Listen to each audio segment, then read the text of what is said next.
The Pokemon series really is one that I don't need to give an introduction to. Essentially the foundation of the monster collecting genre and the highest grossing media franchise of all time, the insane and sustained popularity of the franchise means that if you've clicked on this video, there's a great chance that you're already a dedicated fan who probably thinks they know a whole lot, perhaps everything there really is to know about the franchise. I'd also say there's a great chance that you're totally wrong. See, it probably goes without saying that the Pokemon franchise, considering its almost 30-year history, enormous catalog of games and merchandise, and droves of fans that occupy just about every corner of society and the internet, contains untold scores of lore and trivia that no one person could possibly be exposed to at all, no matter how long or how dedicated their fandomship has been.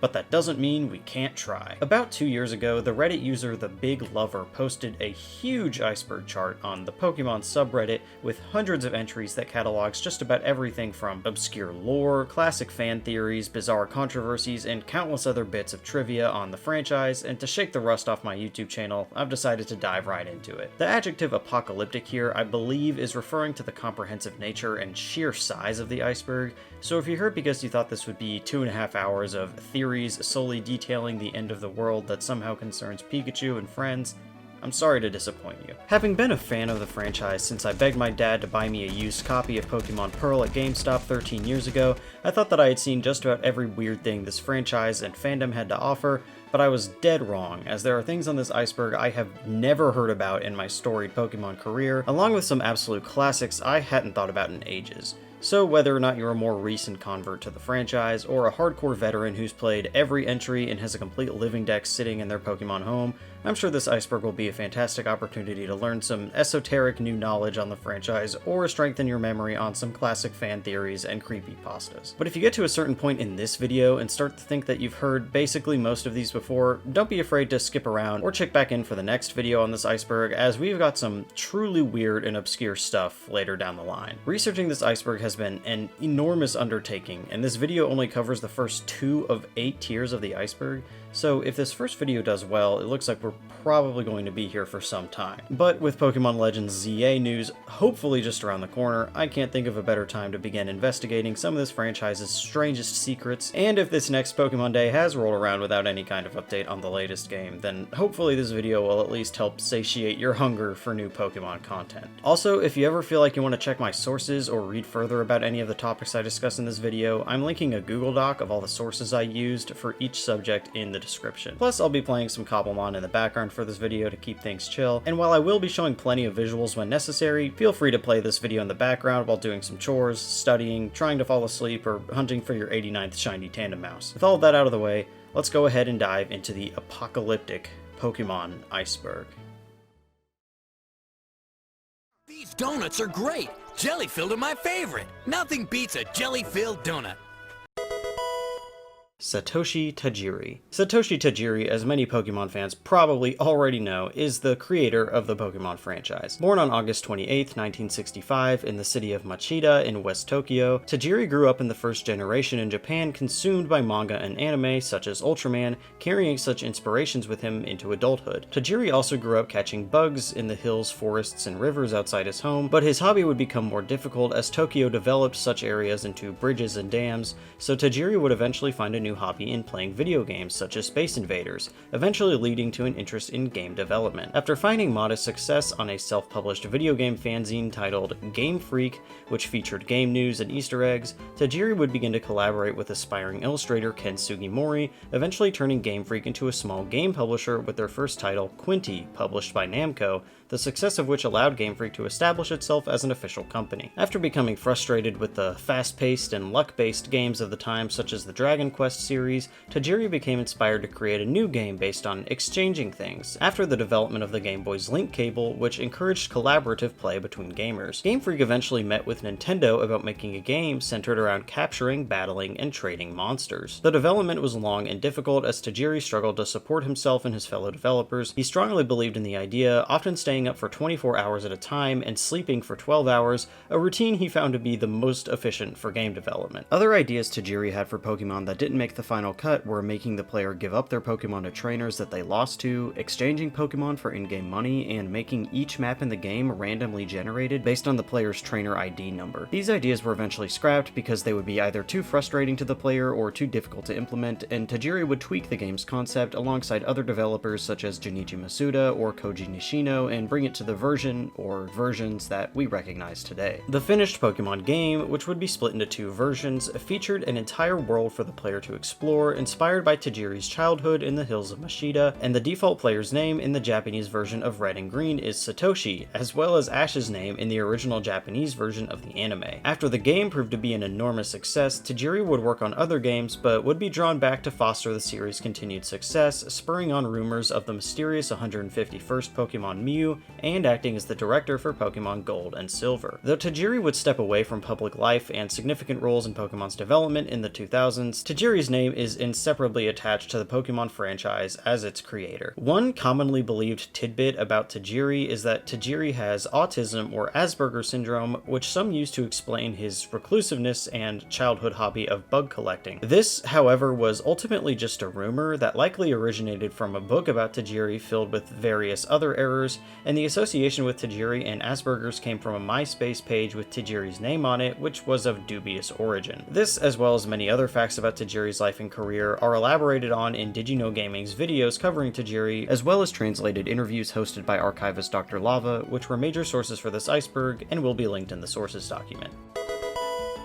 Ash doesn't age. The Pokemon anime follows Ash Ketchum, a 10-year-old Pokemon trainer who travels the world far and wide to capture Pokemon and become the very best, like no one ever was. Despite being present in over 1,000 episodes and 20 movies, Ash has consistently remained 10 years old and is repeatedly cited as such at the beginning of new seasons of the show. And now that I'm 10, I can finally get my Pokemon license. And that includes the Kanto region's Pallet Town, home to this young man, 10-year-old Ash Ketchum. A young man named Ash Ketchum from Pallet Town has just celebrated his 10th birthday. Though characters not aging in long-running episodic stories is very common in fiction, with The Simpsons and Marvel Comics being other prominent examples, naturally there have been many fan theories and attempted Watsonian or in-universe explanations on why Ash doesn't age beyond 10 for about as long as the series has been around. One of the more popular theories is that Ash, after he gets electrocuted by Pikachu and crashes his bike in the very first episode,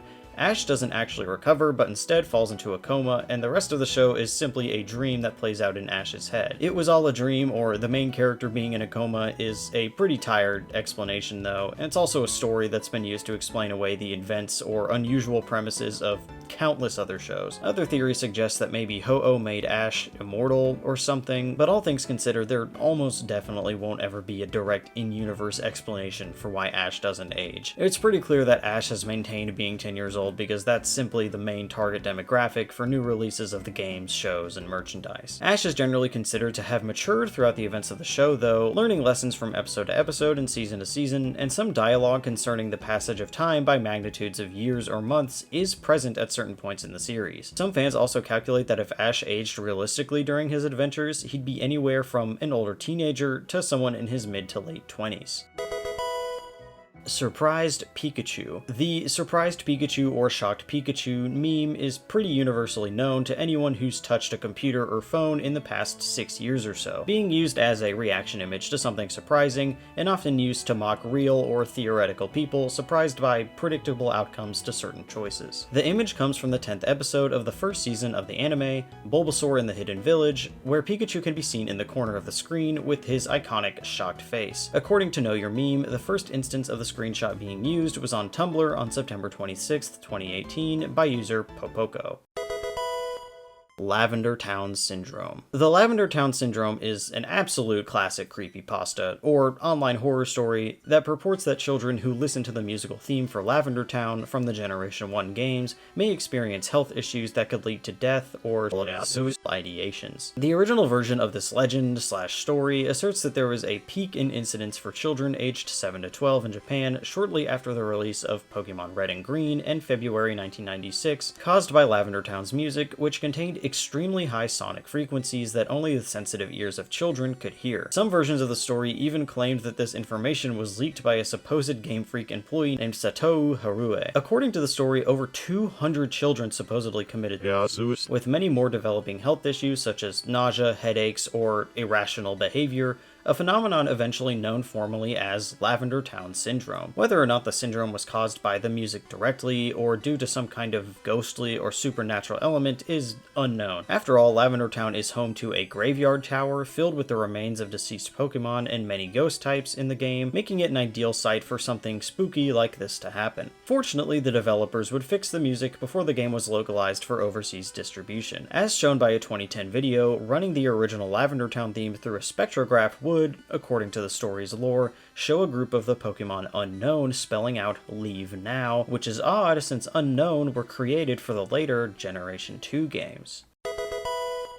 Electric Soldier Porygon. Though Lavender Town Syndrome is a cornerstone of both online Pokemon fandom and creepypasta heritage, it's ultimately just a story. Although strangely enough, there was a real-world incident involving Pokemon media that led to the injury of many children throughout Japan. On December 16, 1997, the 38th episode of the Pokemon anime titled Computer Warrior Porygon, or Electric Soldier Porygon, debuted in Japan. The episode follows Ash and his friends as they enter cyberspace to battle Team Rocket and stop them from sabotaging a Pokemon Center's Pokeball transportation device. In the episode, Ash's Pikachu uses an electric-type attack on a group of missiles, and the following explosion flashes alternating bright red and blue frames. This would actually trigger epileptic seizures in both children and adults across Japan who were watching the show, as well as other symptoms such as vomiting and eye irritation. Over 700 people experiencing symptoms were rushed to hospitals, but only around 150 were hospitalized, as fortunately many of the victims recovered while in the ambulance. The event and its fallout was named Pokemon Shock, and as a result of it, the show was actually put on hiatus for 4 months, and when the show finally returned, a 60-minute special aired explaining the incident and offering an apology. Past episodes of the show were edited to remove certain flashing light effects, and all future episodes lacked similar strobing lights. Japanese TV broadcasters and even those in other countries such as the United Kingdom set in place a standard of guidelines to prevent such an incident from happening in any other show, placing limits on how many frames must be between a light flash and cuts using isolated areas of red. For years afterwards, Japanese TV shows would air with a warning not to sit too close to the TV and to watch TV in a brightly lit room. The episode was ultimately never translated or aired overseas due to the controversy, not even in an edited state, although seemingly unfounded rumors of an English dub existing have been around for a long time. Despite not being responsible for the explosion that caused the flashing lights, Porygon has never returned in any major role for an anime episode, with it and its evolutions only being present in minor cameo appearances. Many people conclude nowadays that Porygon is simply an innocent scapegoat for the incident, and on September 19th, 2020, the official Pokemon Twitter account posted a tweet that read, "Porygon did nothing wrong," which was later deleted.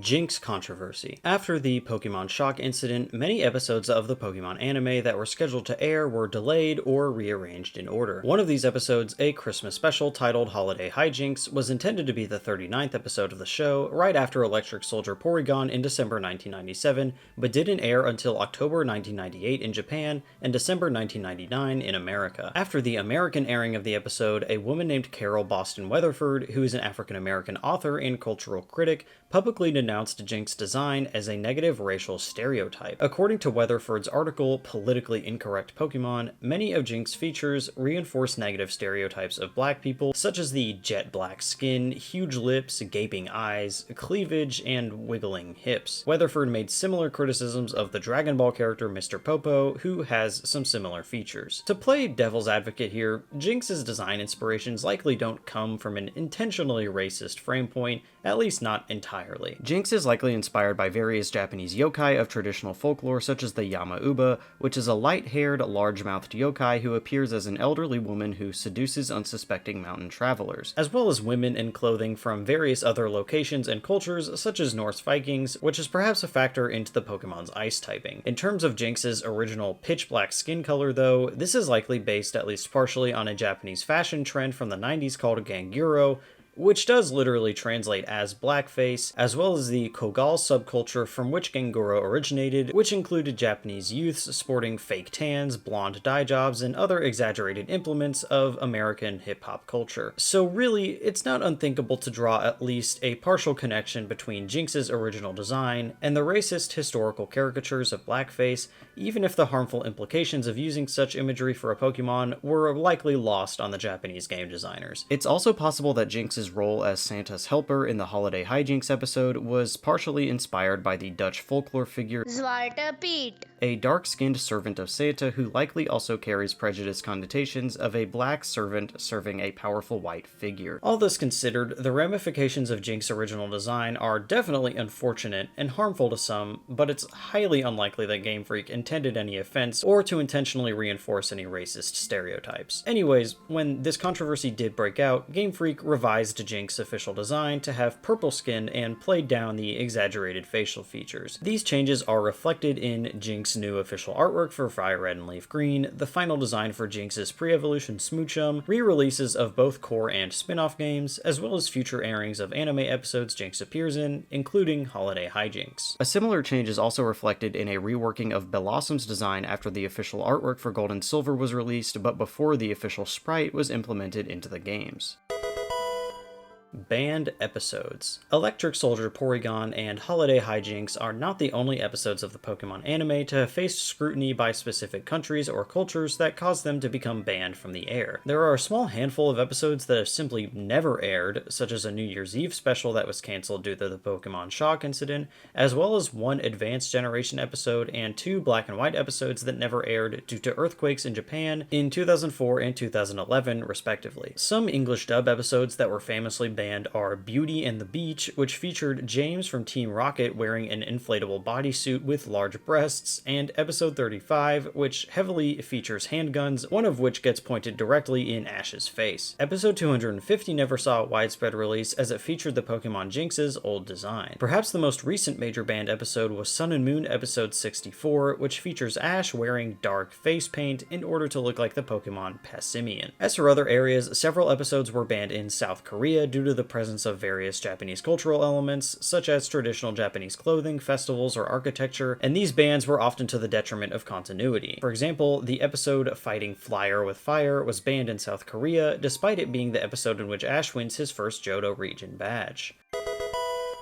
Censorship. So because Pokemon is such an enormous multimedia franchise, it would be impossible to discuss every instance of censorship in Pokemon media, or even really every especially well-known one. Many of these instances of censorship occur when something in the original Japanese versions of the games, anime, or trading cards get censored or removed for an overseas version due to differing laws or cultural sensitivities around the world. We've already covered some well-known instances such as the changes made to Jinx, and some altered or banned anime episodes, but there are still a huge number of classic examples. One of the most well-known is that in the first 4 generations of the Pokemon games, locations like the Celadon City Game Corner that featured slot machines where you could basically gamble using in-game Pokédollars, but PEGI, which is the European organization that rates video games, eventually caught on to this and accused the games of introducing gambling to children. So, starting in Pokemon Platinum, European versions of the game no longer feature gambling. In addition, Heart Gold and Soul Silver instead now feature a game that requires a bit more skill and an infinite reservoir of patience called Voltorb Flip, and Black and White don't feature any gambling locations at all. The Generation 6 remakes of Ruby and Sapphire even make a point to show the sad, closed-down game corner in its new version of Mauville City in Hoenn. There are a small number of other notable censorship instances in the games, but many of these are ones that also reach across the franchise due to controversy or cultural differences,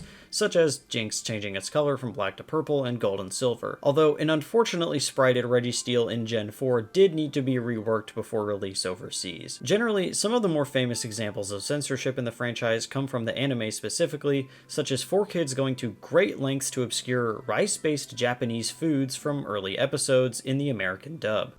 These donuts are great! Jelly-filled are my favorite! Nothing beats a jelly-filled donut! These efforts ranged from inexplicably calling them other foods or eventually just completely reanimating scenes to completely make them into other foods. Why they felt the need to do this, if they were maybe anticipating some kind of satanic panic situation from American parents over Japanese cuisine, I have no idea.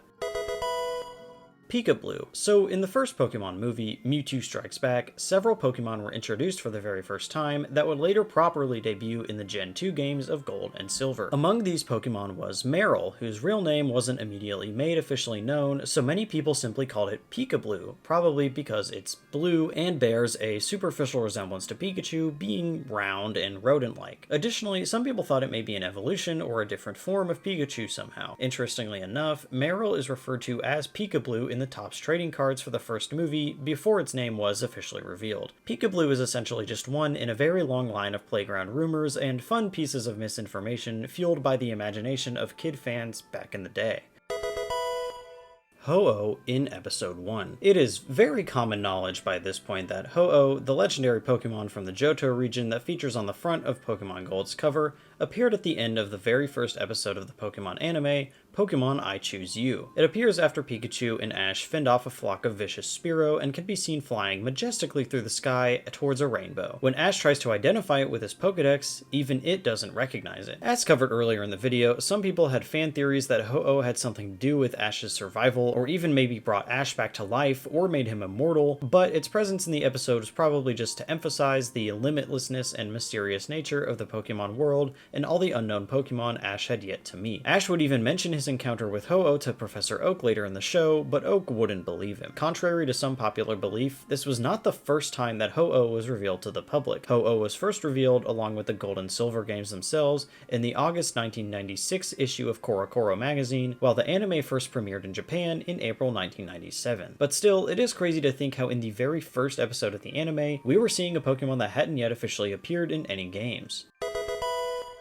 Missing No. The Pokemon games, especially the first generation titles, are full of a number of very famous bugs and glitches, perhaps some of the most famous in gaming history, many of which had a variety of strange effects, such as corrupting save data, generating Pokemon where they shouldn't be, or duplicating items. For instance, in the earlier games, sometimes a collection of data would erringly be handled by the game as an encounterable Pokemon species. By far the most famous of these so-called glitch Pokemon is Missing No, short for Missing Number, a bird and normal type present in red, blue, and yellow. This Pokemon has a few different forms, taking on the appearance of, say, the museum fossil sprites from Pewter City or the Lavender Town Ghost, but is usually remembered as this garbled, backwards L-shaped entity. In its various forms, Missing No can be found by using a number of documented glitches and exploits, such as the Mew glitch, Old Man glitch, or Time Capsule exploit. Encountering Missing No using any of these methods, with the Old Man glitch usually being the most common, will automatically duplicate the item the player is carrying in their bag's 6th slot, one of the major reasons people will want to seek out Missing No. However, this also interferes with other parts of the save data, such as corrupting the Hall of Fame stats. Encountering and battling Missing No also has a number of other potential effects and glitches that are just too numerous to list here comprehensively. In Red and Blue, Missing No also has a Pokedex entry which reads it as being 10 feet tall and weighing over 3,500 pounds, which is just terrifying. Perhaps one of the most interesting aspects of Missing No is simply the fact that it exists and is real. A mysterious Pokemon that can only be found through an absurdly convoluted set of steps that allows you to multiply your items sounds like a playground rumor like the Mew under the truck, but it's actually true, and ever since players first encountered Missing No and it got covered in contemporary game journals, it's been a cornerstone of Pokemon history and culture ever since. There have been a few creepypastas and other stories to try and expand upon or explain the lore of Missing No, but nothing really comes close to the weirdness that actually exists surrounding it. The most prevailing explanation behind Missing No's appearance in the game is actually quite interesting too. Essentially, there's some evidence that suggests Missing No represents the 40 or so Pokemon that were originally going to be included in the game but were scrapped or deleted upon the final release. This view is corroborated by the fact that some forms of Missing No have legitimate coded-in cries instead of just invalid ones, and that a 2020 source code leak of Pokemon Blue revealed that many forms of Missing No once had back sprites assigned to them that don't match any final Pokemon designs. Believe it or not, Missing No has been referenced once or twice by the Pokemon Company itself. Nintendo used to have a dedicated page to Missing No, which it referred to as Pokemon 000, with some advice about how to deal with it if it appears in your game, and tongue-in-cheek references to it were included on an episode of the YouTube web series Beyond the Pokédex about Magmar. War. Although the Pokemon games surround the idea of capturing and using creatures to wage battle against one another, Actual large-scale armed conflict, as it appears in our world, is noticeably quite absent, considering Pokemon is a fantasy franchise meant to appeal largely to children. Plus, considering Pokemon are probably the most powerful weapons in that universe, it's unlikely that anything fought with tanks and guns would happen in the Pokemon universe. However, within the lore of the games are references to a few vicious conflicts, sometimes referred to explicitly as wars, particularly in Pokemon X and Y. These titles make reference to a war that broke out between two unspecified regions that involved the widespread use of large groups of Pokemon to battle one another. In this war, the character of AZ lost his special partner Pokemon Floette and built the ultimate weapon to bring it back to life, absorbing life energy from all the Pokemon on both sides of the conflict, bringing the war to an end. AZ's Floette would leave him for this, only to return 3,000 years later at the end of X and Y's story. However, war in Pokemon could also reference the mysterious war that Lieutenant Surge mentions he was in, where his electric-type Pokemon saved his life. A lot of people have fan theories speculating on the ramifications of this war, suggesting that Ash's dad may have died in the war and that's why he's missing, or that the war explains the relative lack of middle-aged people in the original games compared to old or young people. Regardless, speculation abounds that there might have been some kind of war that took place relatively soon before the events of the first Pokemon games, with many theorizing the war was between Kanto and some other region, perhaps Johto. My personal favorite explanation is that because Lieutenant Surge is referred to as the Lightning American in the Generation 1 and 3 games, Lieutenant Surge is likely just there to fill the Japanese media archetype of the boisterous American World War II veteran, or just the generic army man. The lore of the Pokemon games wasn't as fantastical or well-defined as its own truly unique world back in the 90s, with references to other real-world locations like Guyana and India that wouldn't really be reflected in the lore of the later games, so the brief war mentioned in reference to Lieutenant Surge is likely just a brief inconsequential link to real-world events with little intentional ramifications to the backstory of the Pokemon world. Down plus B. As a kid playing Pokemon games, it's likely that one might develop certain superstitious and personal headcanons or little theories as to how and why certain things in the game are the way that they are. One of these little superstitions that many people seem to have developed independently of one another is holding down the down and B buttons after throwing a Pokeball will increase your chances of successfully capturing the Pokemon. Though most people playing the games nowadays intellectually know that pressing certain buttons probably doesn't statistically increase your luck during such in-game events, some still do it out of habit simply because it's what they did when they were kids. Allegedly, there has been a thorough examination of the Pokemon ROM files concerning the capture mechanic, revealing that down and B have no effect on capturing Pokemon, but that it is instead all controlled by one extremely complicated equation. I personally am in the habit of repeatedly pressing or holding down the A button to somehow increase my chances, but hey, that's just me.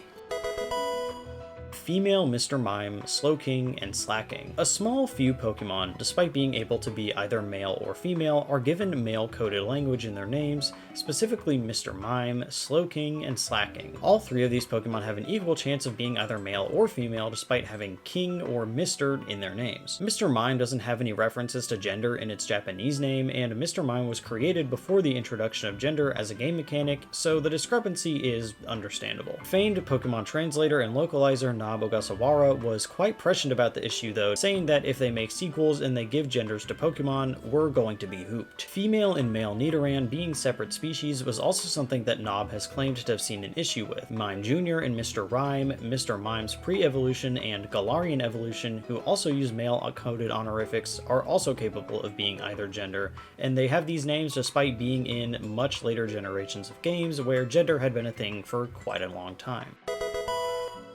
Brock controversy. Brock is one of the most well-beloved human characters in the whole franchise. He's the very first gym leader that players encounter in the first games, and he's also one of Ash's companions throughout multiple seasons of the anime, joining Ash's adventures in some of the earliest episodes. Brock was also quite a lovable character with his goofy personality and hopeless romanticism, but despite being a fan favorite, Brock was absent from the anime during the Orange Island season, replaced with another companion named Tracy. According to an interview with anime director and storyboard storyboard artist Masamitsu Hidaka, Brock was removed from the show over anxieties that when the show went global, people might take Brock to be an offensive Asian stereotype considering his appearance of having squinted, non-visible eyes, so they put in the Anglo-Saxon appearing Tracy as a safe replacement. I mean, it does make sense that they would be worried about this kind of thing after the whole Jinx situation. However, once they realized that nobody actually cared or complained about Brock's appearance, they put him back in the show. Since then, Brock has followed Ash on his journeys all the way up through the Sinnoh region seasons,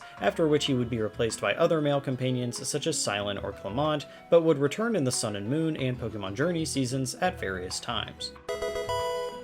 Shiny Pokemon. Shiny Pokemon refers to a phenomenon in the games where certain Pokemon can feature a different color palette than normal and will play a sparkling animation when sent into battle. Shiny Pokemon, which are also referred to as Shining Pokemon or Specially Colored Pokemon, are rarer than normal Pokemon by magnitudes of thousands, with the exact odds being different from game to game. Much debate and speculation surrounds how the shiny colors of certain shiny Pokemon are chosen, especially since some shiny Pokemon just look really bad or are barely distinguishable from their original counterparts. We do know though that shiny Pokemon's palettes were never determined algorithmically by the game itself, as some have speculated, as they are individually defined in the game's data, but it's generally believed that many Pokemon's shiny palettes of at least the first two generations were decided at least in part by algorithms of some kind, with some of the colors being altered or handpicked by the developers. Pokemon designer James Turner also claimed to personally design the shiny colorations for the Ultra Beasts that he designed himself, so it's likely that newer generation titles have a lot more intent behind deciding shiny colors. In nearly every instance, a Pokemon's shiny colors transfer pretty closely from generation to generation, though there have been some noticeable changes, for example between generations 2 and 3, and oddly enough, Combusken had its shiny coloration changed pretty noticeably in the Sword and Shield DLC. Shiny Pokemon have become a major fixture of Pokemon culture since their introduction, with there now being many different ways to boost one's chances of finding one, even for legendary Pokemon, though a few Pokemon are considered shiny locked in some, most, or all games, with there being no legitimate way to obtain them even from distribution events. Many Pokemon creators have made entire careers or online presences dedicated to finding shiny Pokemon in various ways, with shiny reaction videos being very popular on platforms like YouTube.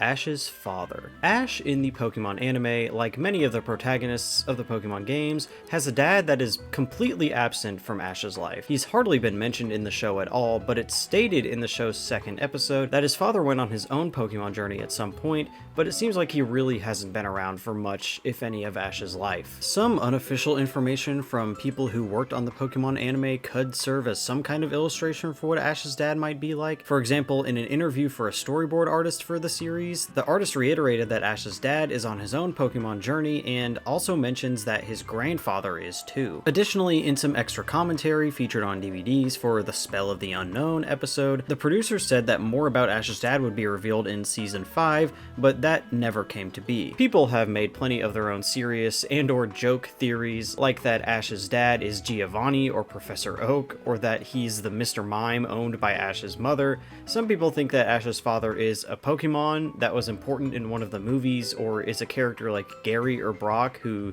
used time travel or something. It seems nobody's ever really gotten close to a real answer that holds any water, and it probably won't ever actually be addressed by the Pokemon Company, especially now that Ash's story in the anime has ended. It seems that maybe there was the potential to reveal more about Ash's dad and maybe even his grandfather at some point, but it just never came to fruition, and Ash's dad has never been mentioned except for very brief indirect instances.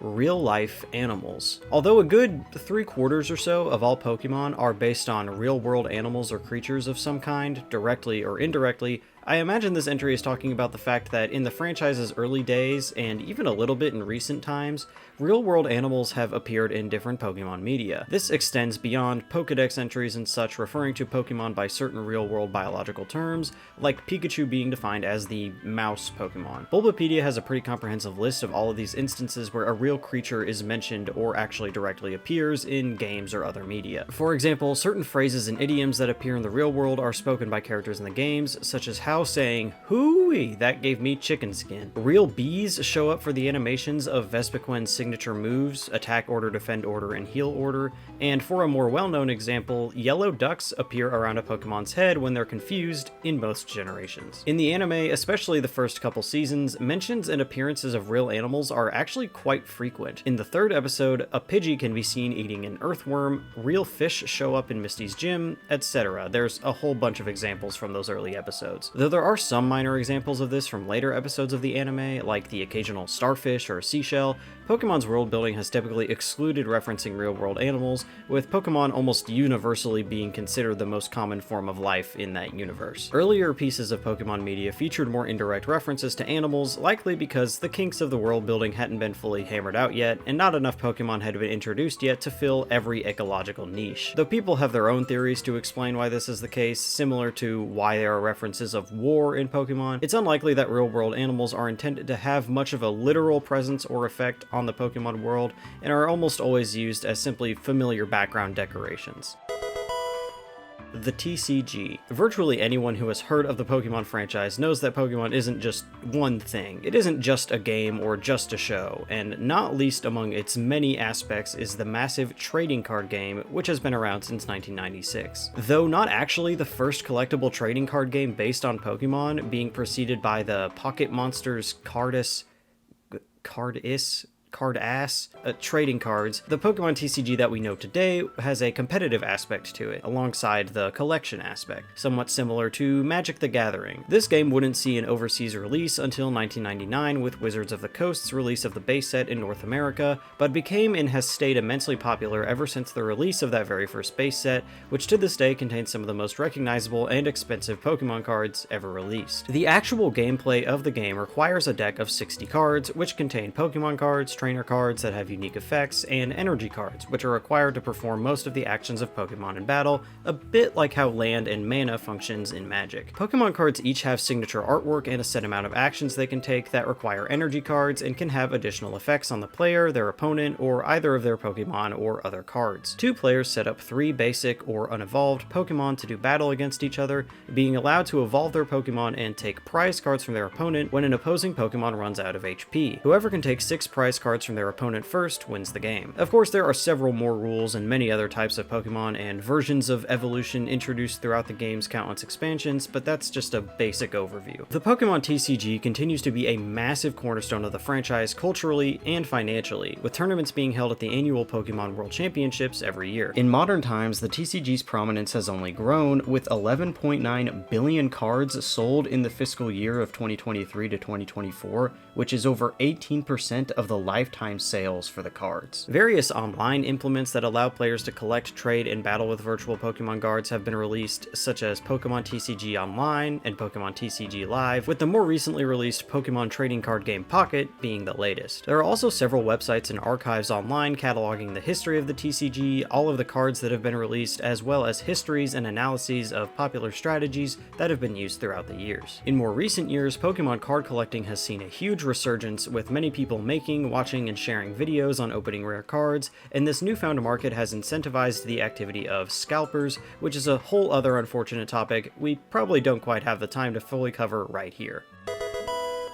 Spin-off games. As we've just discussed, the Pokemon franchise is massive and includes far more than just the mainline series of games that essentially act as the franchise's tentpoles that provide content for the rest of the series, such as the anime and the TCG. However, there are countless other Pokemon games that also exist that don't hold to the same creature collecting formula, drawing on the main game's content, but with actual gameplay that's indicative of other genres. These are known as the Pokemon spin-off titles and have plenty of fans and followings in their own right. Just to name some of the popular side series, we have the TCG video games, the first of which were released on the Game Boy, the 2 Pokemon Snap games, which are rail shooters that allow the player to snap pictures of Pokemon in the wild for points, the pinball games, which are hopefully self-explanatory, and many other entries that are simple puzzle games that may have Pokemon-inspired twists, graphics, or collection features. Perhaps the three most popular and prolific spin-off series are the Mystery Dungeon, Ranger, and Rumble series. Pokemon Mystery Dungeon, developed by Spike Chunsoft, is a kind of spin-off of the Mystery Dungeon series of roguelike dungeon crawlers, where players control Pokemon who can speak to each other and explore dungeons in teams of 4. The Ranger games, developed by Creatures Inc., see the player control a human Pokemon Ranger who captures Pokemon with a capture styler, a tool which is manipulated by the Nintendo DS's stylus on the bottom screen. The Rumble games, developed by Umbrella, involve toy Pokemon, wind-up versions of Pokemon that the player can control to battle other toy Pokemon across many different stages. Other notable spin-off entries with cult followings include the 2 Pokepark Wii games, where the player controls Pikachu or other Pokemon to complete minigames and befriend other Pokemon, Pokemon Conquest, a tactical RPG and crossover with the Nobunaga's Ambition series, and the Puck series of arcade games such as Pokemon Tretta and Pokemon Gaole. Nowadays, most new spin-off titles are mobile titles like Masters EX, Quest, and Unite, though many fans hope for wider re-releases or new entries or sequels for certain spin-off series such as Mystery Dungeon or Conquest. We did actually get Mystery Dungeon Red Rescue Team as a port on the Switch fairly recently though, so maybe there is hope that we are going to get some new entries one day of these old and beloved side series. Pokemon Origin. I'm assuming that this entry is referring to Pokemon Origins, which is a mini-series of the Pokemon anime. Although the origin of Pokemon in the lore of the series is pretty interesting and has changed a lot over time. In modern times, it's generally accepted that Arceus, according to the myths and legends of the Sinnoh region, created the Pokemon world and made Mew the genetic ancestor of all or most other Pokemon, with the rest of the Pokemon originating from a process similar to Darwinian evolution. However, in earlier reference material that came out around the time of Gen 1, Pokemon were thought to have been related to and coexist somewhat with real-world animals, being differentiated by their ability to shrink down and be stored in Pokeballs. In a novelization of the Pokemon anime titled Pocket Monsters the Animation, it is stated to be rumored that Pokemon were created by God on the 7th day of creation as doodles, and that they were discovered by a French nobleman named Count Tajiran in the 18th century. This entry is probably talking about the Pokemon Origins miniseries though, which is a 4-episode special that adapts the original Pokemon Red and Blue games far more closely than the main anime series, and follows Red on his journey to catch all 151 Pokemon and defeat the gyms of the Indigo League. Notably, the series' final episode sees Red use a Mega Stone on his Charizard to Mega Evolve it into Mega Charizard X in a battle of Mewtwo. The Reggie Puzzle. The Reggies, more officially known as the Legendary Giants or Legendary Titans, are a group of 5 legendary Pokemon created by Regigigas that can be found in various ruin locations in several of the Pokemon games. These ruins can be explored to allow these Reggies to be battled and caught, but the criteria for which the ruins are unlocked are famously convoluted in nearly every game and are basically impossible to figure out for oneself without some kind of guide. For example, in Ruby, Sapphire, and Emerald, the games in which the original 3 Reggies were first available, one could only find the Reggies if they solved a puzzle in the Sealed Chamber, a cave which is hidden underwater in Route 134. The instructions to complete the puzzle are provided in Braille, which most players won't know off the top of their head unless they were blind, in which case they probably aren't playing Pokemon games, so a key or a guide is essentially required. The Braille instructions tell the player to do things that are very unusual for Pokemon gameplay, such as using the TM Dig to create a door and requiring that the Pokemon Relicanth and Werelord are in the player's party, and these instructions are given in the form of a riddle anyway. After this, encountering the 3 Reggies themselves is even more convoluted. For example, to find Registeel in the Ancient Tomb in Route 120, the player must go to the precise middle of the room and use the move Fly, something that one would never think to do normally, as Fly can only be used outdoors. While the requirements to find the Reggies in other games aren't quite as obscure or complicated, they often require the player to fulfill a number of arduous late-game or post-game tasks, such as obtaining a special key from another game in Black 2 or White 2, or having specific Pokemon or held items in Sword and Shield's Crown Tundra TLC. Additionally, the requirement to finding Regigigas in the games almost always involves having every available Reggie in one's party.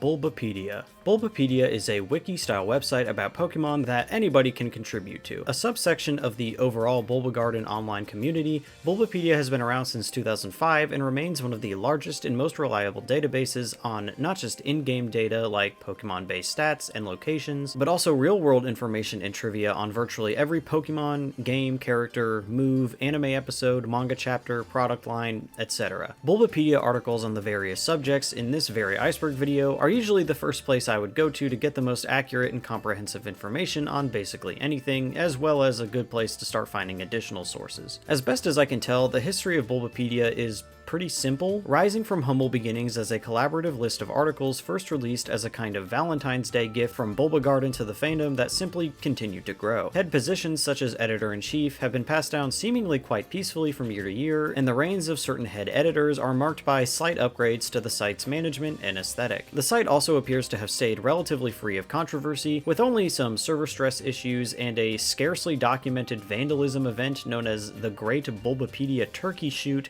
being notable negative events in the site's long history. Though Bulbagarden's forums see less and less use in the age of Discord and other social media, Bulbapedia itself remains one of the most thorough and steadfastly updated sources for virtually any and all of Pokemon knowledge, and will likely maintain its reputation as such for years to come. Okay, so quick side note while I'm editing. It seems that there have been some documented controversies about Bulbapedia, or maybe some of its admins. I've found a few mentions in forums both on and off Bulbagarden that there have been certain controversies, like maybe a kind of incident or something concerning someone who worked on Bulbapedia, and certain controversies surrounding things like the Space World demo for Pokemon Gold and Silver not getting a proper page, but it's really hard to find extensive information on any one of these, and I'm afraid that maybe if there was some kind of significant controversy surrounding Bulbapedia at any given point, some of those details might have just been lost to history.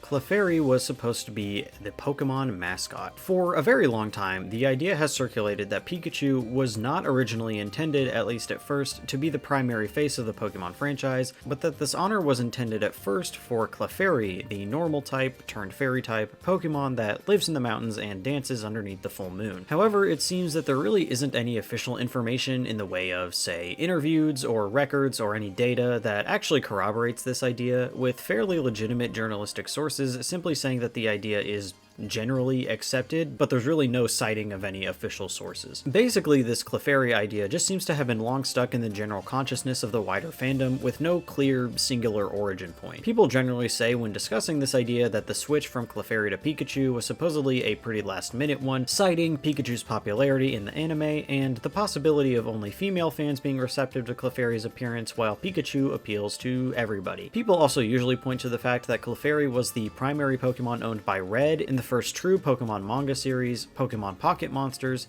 and that Red's Clefairy served a similar purpose to Ash's Pikachu in that series, being a partner Pokemon with a defined personality. Some people cite the manga's strange, almost raunchy nature and mixed reception as possible reasons that Game Freak decided not to push Clefairy much further. Despite all of this, it seems pretty clear that Clefairy was likely not ever seriously considered to rival Pikachu as the mascot for the Pokemon franchise, at least not according to any official sources, though the Pokemon has been quite popular in merchandise since the franchise's earliest days.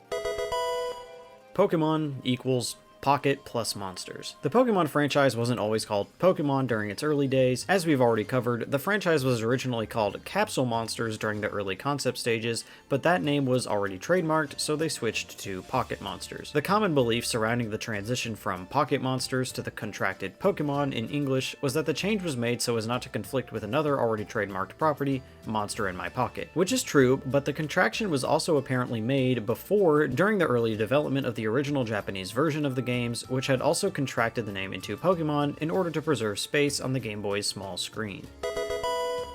Sunkern is the weakest Pokemon. Not counting the Pokemon Wishiwashi, which has a base stat total of 175, but is only really used in its much more powerful school form, the weakest Pokemon by base stat total is Sunkern, with a total of 180, as it only has a measly 30 in each stat. Funnily enough though, Sunkern is tied with Mew, Ditto, Origin Form Giratina, and Arceus for the highest possible potential for Pokeathlon performance stats in Heart Gold and Soul Silver.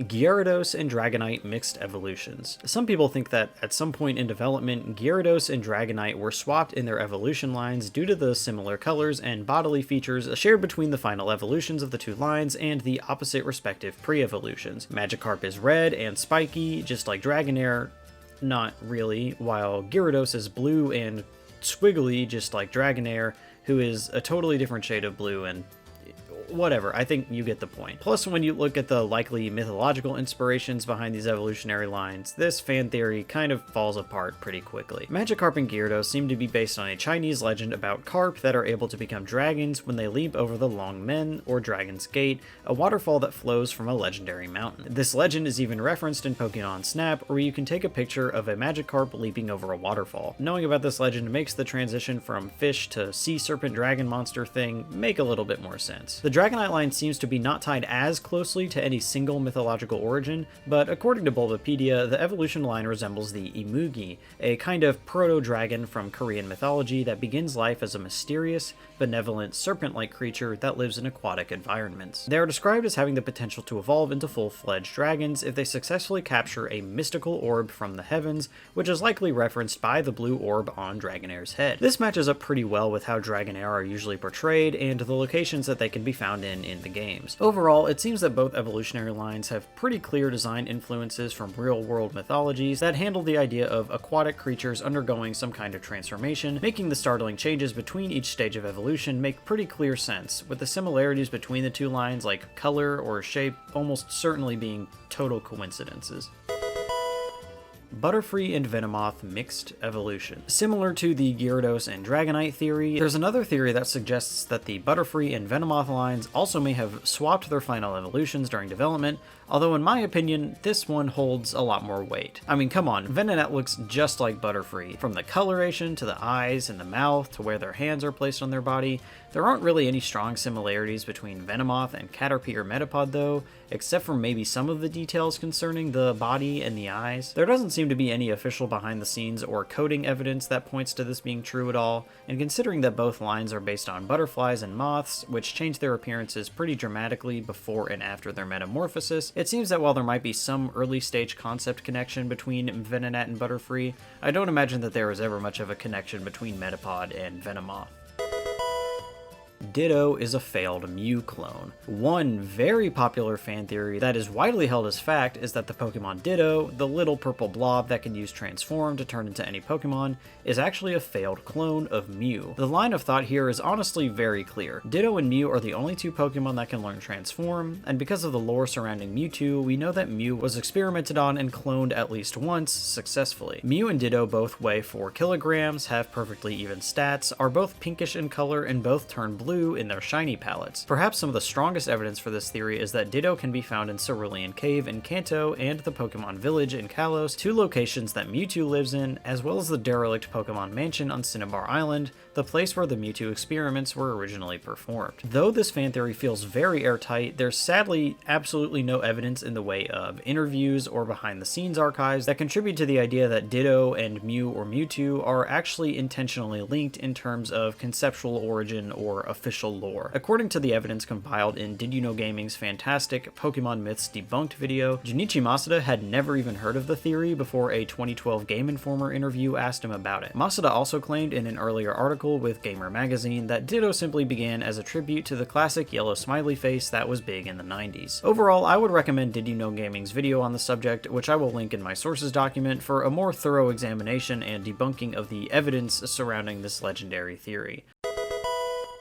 Voltorb is Haunter. Yet another popular fan theory is that the Pokemon Voltorb has something to do with Haunter, considering they have almost exactly the same eyes. Some people think that since Voltorb is somehow related to Pokeballs in the lore, maybe Voltorb is a Pokeball possessed by Haunter, or maybe that Voltorb become Haunter when they die. I don't know. Some people also seem to think that Voltorb may be possessed by Rotom, but considering Rotom-possessed objects usually get a Rotom-like face, I think that's even more of a stretch. This theory can probably just be chalked up to people finding similarities to Pokemon with Gen 1's fairly homogeneous art style, where some Pokemon just seem to coincidentally share similar features and shapes, though this theory is honestly a lot of fun and definitely one of the more well-known and oldest ones of the entire franchise.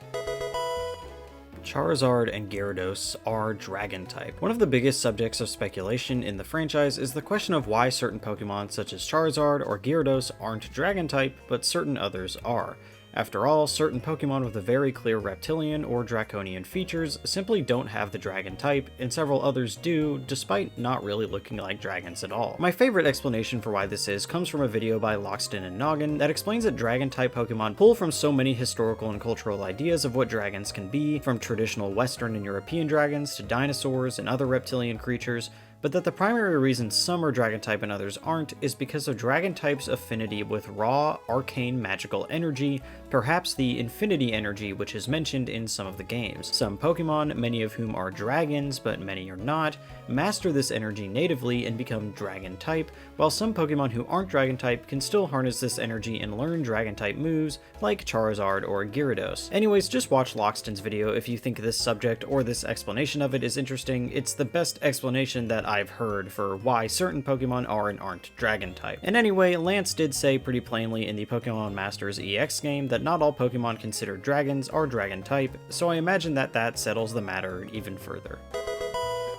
Cerebi. Cerebi, like Bulbapedia, is an immensely popular Pokemon database and news site. Run by creator Joe Merrick since 1999, the site is updated almost daily with news on just about every piece of Pokemon media or merchandise, including coverage on new games, anime episodes, and really just about any other news. The site rivals Bulbapedia and other popular database sites containing much similar information, but has a distinct layout and dark green color that I personally find quite appealing and iconic. Though sites such as Bulbapedia may be more comprehensive on some kinds of information, I personally find Cerebi to be about just as useful and perhaps less cumbersome in viewing certain kinds of in-game data on Pokemon moves and locations, and it's definitely my go-to site for news on upcoming games. Regions are based on real-life countries and places. It's no secret that, for the most part, the Pokemon world geographically resembles Earth, with its oceans, biomes, and overall composition mirroring the real world, with the exception of fictional creatures and fantastical technology. One aspect of the Pokemon world that's quite obvious to most who are familiar with the franchise and its lore is that all of the main Pokemon regions, as well as several of the regions featured in spin-off titles, are directly based on real-world areas. The first 4 generations regions are directly based on areas of Japan, while Unova is based on New York City, Kalos is based in France, Alola is based on the Hawaiian Islands, Galar is based on Great Britain, and Paldea is based on the Iberian Peninsula. Additionally, the Ore region from Pokemon XD Gale of Darkness is said to be based on Arizona. Most, if not all, the significant locations and towns in each of these regions are directly inspired by and tied to these real places in both geographical location and their lore. For example, the Burned Tower in Johto is based on a real temple that burned down in 1233 and was never rebuilt. Bulbapedia has a huge and extensive table about all of these correlations. I had never seen it before working on this video, and I find it super interesting. The inspirations for many of the Pokemon native to each region, especially in more recent generations, are taken quite faithfully from the real animals and folklore that each region is based off of. Though the geographical inspirations for each of these regions are quite clear, as they are even shaped quite similarly to their real-world counterparts, the actual layout of the Pokemon world and all of its continental plates isn't really set in stone and canon, and there are many maps of the Pokemon world shown throughout the anime and other material that aren't really consistent. Considering that the regions of the mainline Pokemon games are generally about the same size, but some like Unova are only based on small areas like single cities, the Pokemon world itself probably isn't a one-to-one of the real world, though many fan attempts to construct a believable map of all the known regions are quite impressive. One of such, made by Cerebi, was actually put into Omega Ruby and Alpha Sapphire, though whether or not that's considered a canonical endorsement of that specific geological interpretation is up in the air.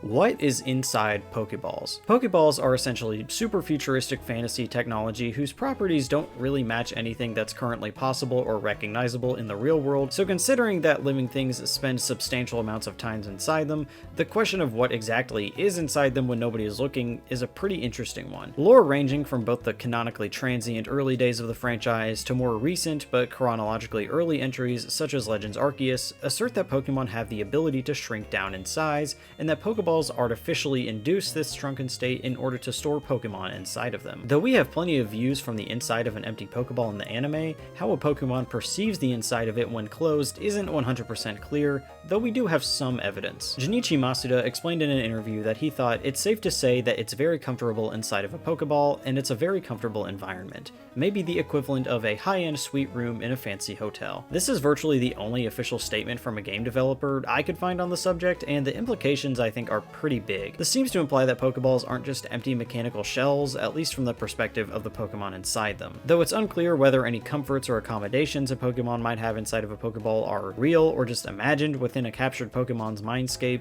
it seems that Pokemon are all still conscious on some level and probably experience some passage of time while inside. It can also probably be inferred that some Pokeballs are different or more comfortable on the inside than others, considering the existence of the luxury ball. Perhaps more expensive or specialized balls have higher quality or more unique internal environments. There's also some implication from the anime that Pokemon can at least occasionally have some idea of what's going on in the outside world while inside a Pokeball, such as hearing the commands of their trainers. Also, I just found out while editing that we're shown a very different view of the inside of a Pokeball in Pokemon Horizons, with Quaxley enjoying a space of what looks like a nightclub inside a luxury ball. The anime gives a lot of interesting depictions of the inside of Pokeballs, but they do seem to be pretty inconsistent. There are of course some Pokemon like Ash's Pikachu that reject being kept in Pokeballs, but it seems that just about every other Pokemon never really have much problem going back into one, so the experience of actually being inside a Pokeball probably isn't that bad.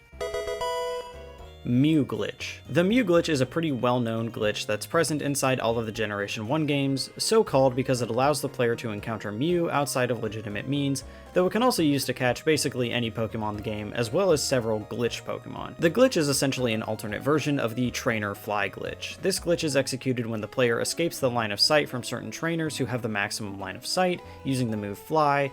This causes the game to think that a battle has started even though it hasn't, causing various values to be stored and read improperly by the game. By encountering a specific trainer and flying to specific locations, the player can manipulate those stored values such that a Mew can be found and caught. Of course, there are guides online with more specific details if you want to go and try this yourself. This glitch actually also works on the Virtual Console editions of the game for the 3DS, but transferring a Mew obtained this way through Pokemon Transporter to Pokemon Bank probably isn't possible unless you can get the Mew to have the original trainer name GF and the trainer ID to be 22796 to match those of legitimate Mew given through real events.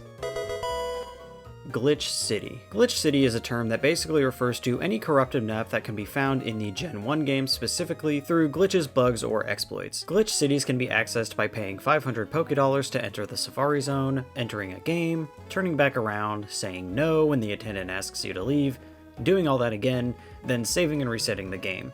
Once the player tries to leave again, says no again to the Safari Zone attendant, and leaves through the south exit, the Safari Zone 500-step timer will begin.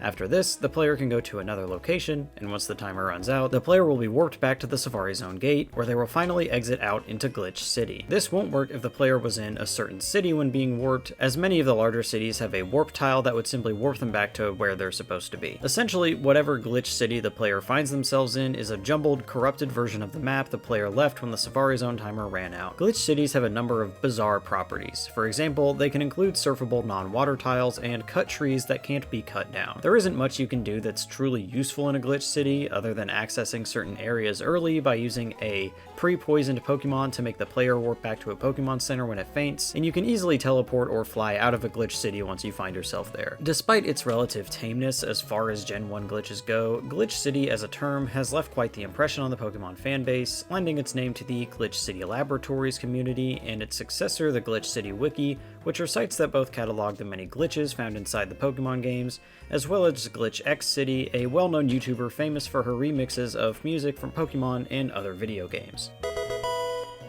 Bill's Garden. Bill, in the Kanto games, owns a house known as the Sea Cottage where he conducts scientific research on Pokemon. In the original Gen 1 games, you can see that there's a small patch of land directly behind Bill's house, but there's no legitimate way to access it. Due to Bill's reputation as a scientist who conducts some pretty wild experiments, as well as the nature of the early internet rumor mill that fueled so many other iconic Pokemon theories, people began to wonder if there was a way to access the area behind the house, speculating that one might be able to find the secret garden. A major element to this rumor was that the garden might feature tall grass that would allow the player to capture rare Pokemon, such as the starter Pokemon or even mysterious and powerful Pokemon known as Pokegods. A full view of the map, though, reveals that there isn't really anything else behind Bill's house. The map just kind of ends, and more modern games that feature a better view of Bill's cottage don't really show anything of significance behind his house.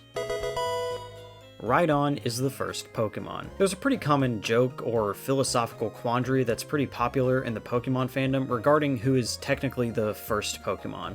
The answer might be Arceus if you're talking about in-universe lore, Bulbasaur if you're talking about the Pokedex order, or Mew if you subscribe to the idea that Mew is the common ancestor of all Pokemon. The reason Rhydon also gets wrapped in with these other Pokemon is because people often say that Rhydon was the first ever Pokemon ever created in the first game's concept stages, with sketches of a creature looking very similar to Rhydon being made back when the series was known as Capsule Monsters. The ultimate source for the claim that Rhydon was the first comes from a 2000 interview from Nintendo Online magazine, where Ken Sugimori cites Rhydon, Clefairy, and Lapras as among the first 3 Pokemon created, with the widespread claim of Rhydon being the first, likely coming from a slight translation error in a 2011 translation of said interview. However, Rhydon could still be considered truly the first in at least one other regard, as it's the Pokemon with the index number of 001 in Generation 1, with index numbers basically being unseen numbers different from a Pokemon's Pokedex number that identifies the Pokemon within the game's code. GS Ball. The GS Ball is a special Pokeball that's used as a key item in the games and also played a prominent role in the anime. In the games, it's exclusive to Pokemon Crystal and can be used to summon Celebi at the Ilex Forest Shrine after the ball is given to Kurt for analysis. The GS Ball was only available during limited time real-world events that were exclusive to Japan, but fortunately for the Virtual Console version, one could get a GS Ball by simply going to the Goldenrod City Pokemon Center. There's also a pretty well-known glitch known as the Celebi Egg glitch that could add the GS Ball to the player's game though. In the anime, the GS Ball plays a pretty important role as a MacGuffin, with Ash getting it from Professor Ivy and carrying it with him through his adventures in the Orange Islands before finally delivering it to Oak in person, as it couldn't be transmitted through a PC like normal Pokeballs. Oak basically couldn't learn anything about the GS Ball once he did have it, so Ash and the gang delivered it to Kurt, where it stayed for basically forever. Yeah, Masumitsu Hidaka, storyboard artist and director of the anime at the time, confirmed in an interview with PokeBeach that the GS Ball was originally going to contain a Celebi that would be important to the show, but once it was decided that Celebi would star in the 4th Pokemon movie instead,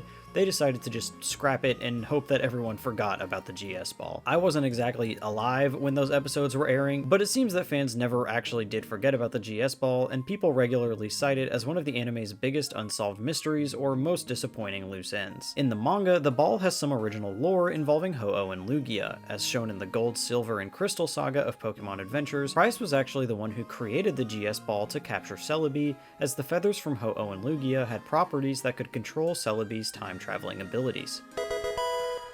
Junichi Masuda. Junichi Masuda is one of the biggest contributors to the Pokemon series, having been one of the founding members of Game Freak and currently serves as Chief Creative Fellow at the Pokémon Company. Growing up, Masuda had a variety of interests such as playing the trombone and studying programming, and would take vacations to the Japanese region of Kyushu, which would go on to inspire the Hoenn region in the Pokemon games. He composed music for games such as Mendel Palace, Mario and Wario, and Pulseman before working as the sole composer for Pokemon Red and Green, among other duties for the first Pokemon generation. Since then, he has composed music for all of the mainline Pokemon games, creating most of the battle themes, as well as performing other roles such as director or programmer. His musical style specifically takes from a number of sources such as classical and techno. Masuda is one of the most recognizable faces of the Pokemon Company, appearing in many directs, announcements, and interviews broadcasting new information for the franchise. He also appears himself in some of the games. He appears as a guitarist trainer in Crystal's Battle Tower, in Diamond and Pearl and their remakes as himself,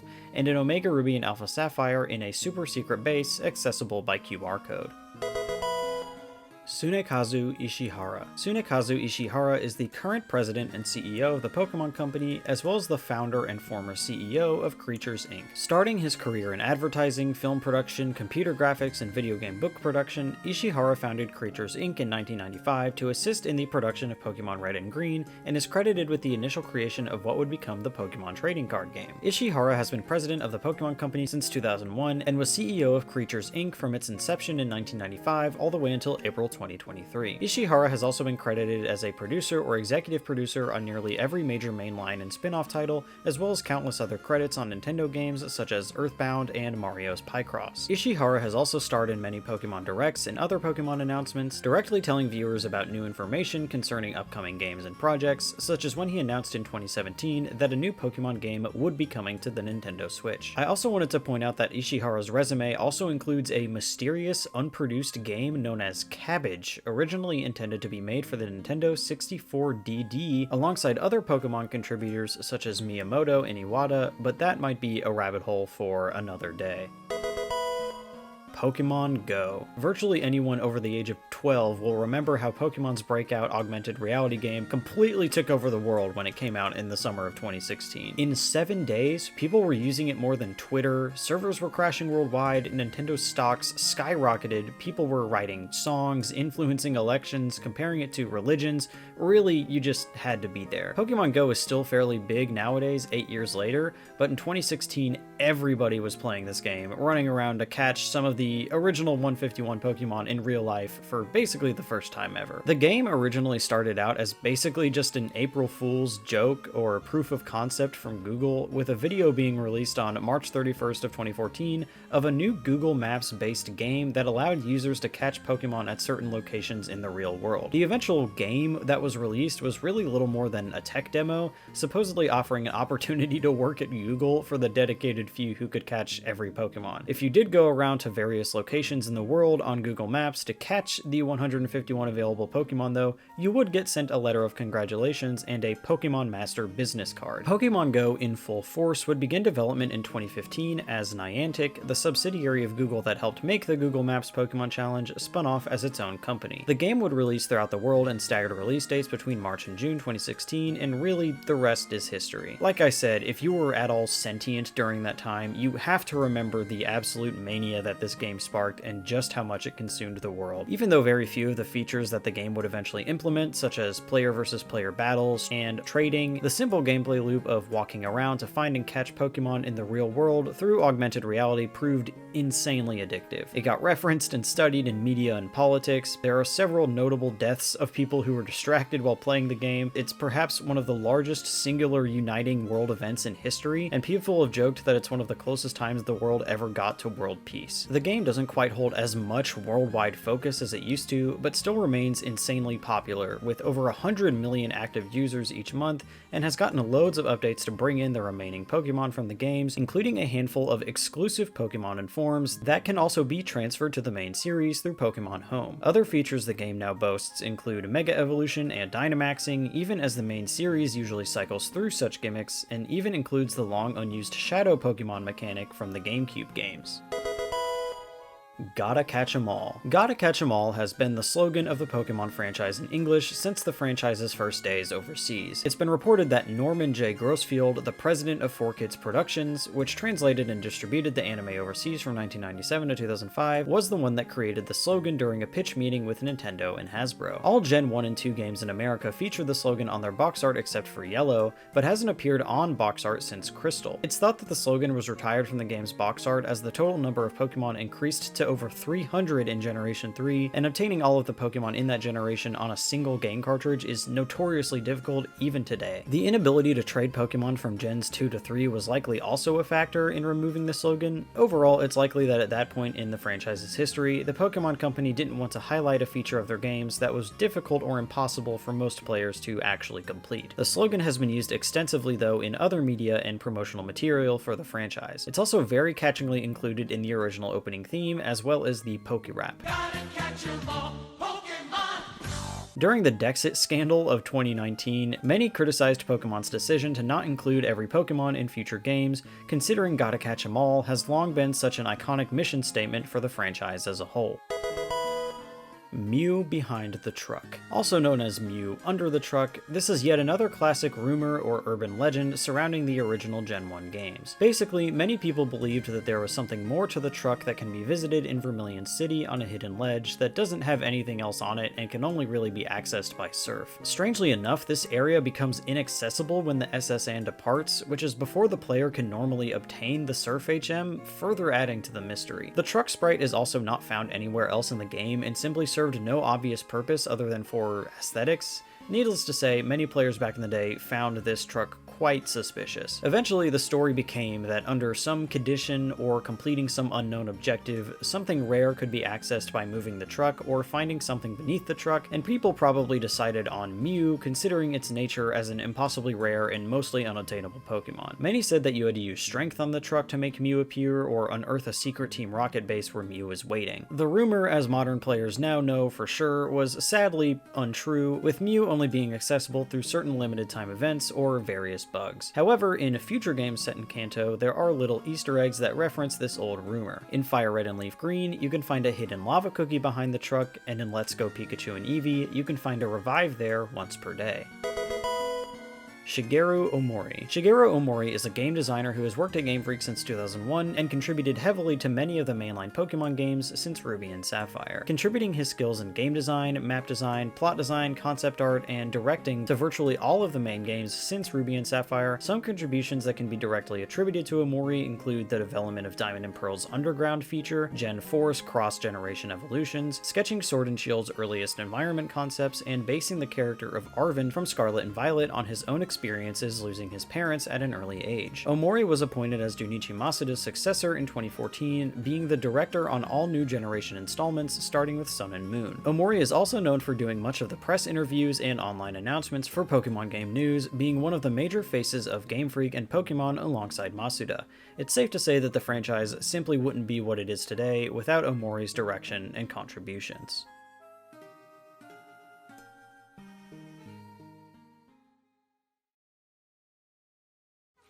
Hey, I know. I'll use my trusty frying pan as a drying pan. Pokémon Adventures. Pokémon Adventures is essentially the flagship manga series for the Pokémon franchise. Satoshi Tajiri has said that the series is the closest to how he imagined the Pokémon universe to truly be, and as such, the series adapts the stories of the games fairly closely, with the main characters known as Dex holders representing the player characters and rivals from each of the core series games, and are all named after the games themselves. Though it's considered to be the closest or one of the closest adaptations of the game's stories, especially when compared to other works like the anime, each character has their own distinct personalities, teams, and character arcs. Early on, it starts pretty simple, with Red, Blue, and Green traveling through Kanto to fill their Pokedexes, challenge the 8 gyms, and defeat Team Rocket, but later on they get involved with Blaine and Mewtwo, and generally departs quite a bit from the original game's story. As the series begins to cover future games, the protagonist's backstories and motivations start to get a bit more complex. As one example, Blake, one of the 2 protagonists for the Black 2 and White 2 arc, is a high-ranking member of the International Police alongside Whitley, who happens to be a former member of Team Plasma. Many of the other characters, such as gym leaders, have new personality traits and storylines added as well. For example, for the Gold and Silver arc, Price, the Ice-type gym leader from Johto, assumes the identity of a mysterious masked man who tried to capture Celebi in order to time travel back in time to reunite his Lapras with its 2 deceased parents, which is totally not something that happens in the games. This is kind of going off track, but I remember as a kid reading this part of the manga and watching Price fall into a time abyss with his Swinub still in his lap after he gets defeated, and thinking that it was really awful of Price to sacrifice his Swinub along with himself, but apparently in the Heart Gold and Soul Silver arc he comes back and his Swinub is fine. Pokémon Adventures is by far the most well-known Pokémon manga, just far more recognizable than any of the other Pokémon manga series, many of which also follow the events of the games to some extent, but had very limited releases outside of Japan. Gary has more than 8 badges. In the 63rd episode of the Pokemon anime called The Battle of the Badge in English, Ash's rival Gary shows him that he's already collected 10 gym badges and that he's about to challenge Giovanni for his 11th. This has confused a lot of fans over the years, as you can only collect 8 gym badges in the core series games, and some of Gary's badges are ones that really don't exist anywhere else in the franchise. The explanation for this is that in the anime, there are far more cities and towns than there are in the games, and therefore many more badges to be earned than the ones that players may be familiar with. You just need at least 8 to challenge the Pokemon League, and Gary was just apparently an insane tryhard. The Generation 1 rival joined Team Rocket. So it seems that this fan theory comes from the one part in the Gen 1 games and their remakes where a Team Rocket grunt at the end of the Nugget Bridge says you can only get past if you join Team Rocket. Of course, the player refuses and has to battle the grunt to continue on, but shortly thereafter the player will encounter their rival, who has no damaged Pokemon and seems to have gotten past the grunt no problem. Many people have taken this to mean that the rival accepted the proposal to join Team Rocket, which I suppose people see makes sense because of his general snobbish and aggressive attitude that might be in line with the general selfish bad guys. People also point out that the rival takes Giovanni's place as the gym leader in Gens 2 and 4, possibly a suggestion that he hoped to follow in Giovanni's footsteps.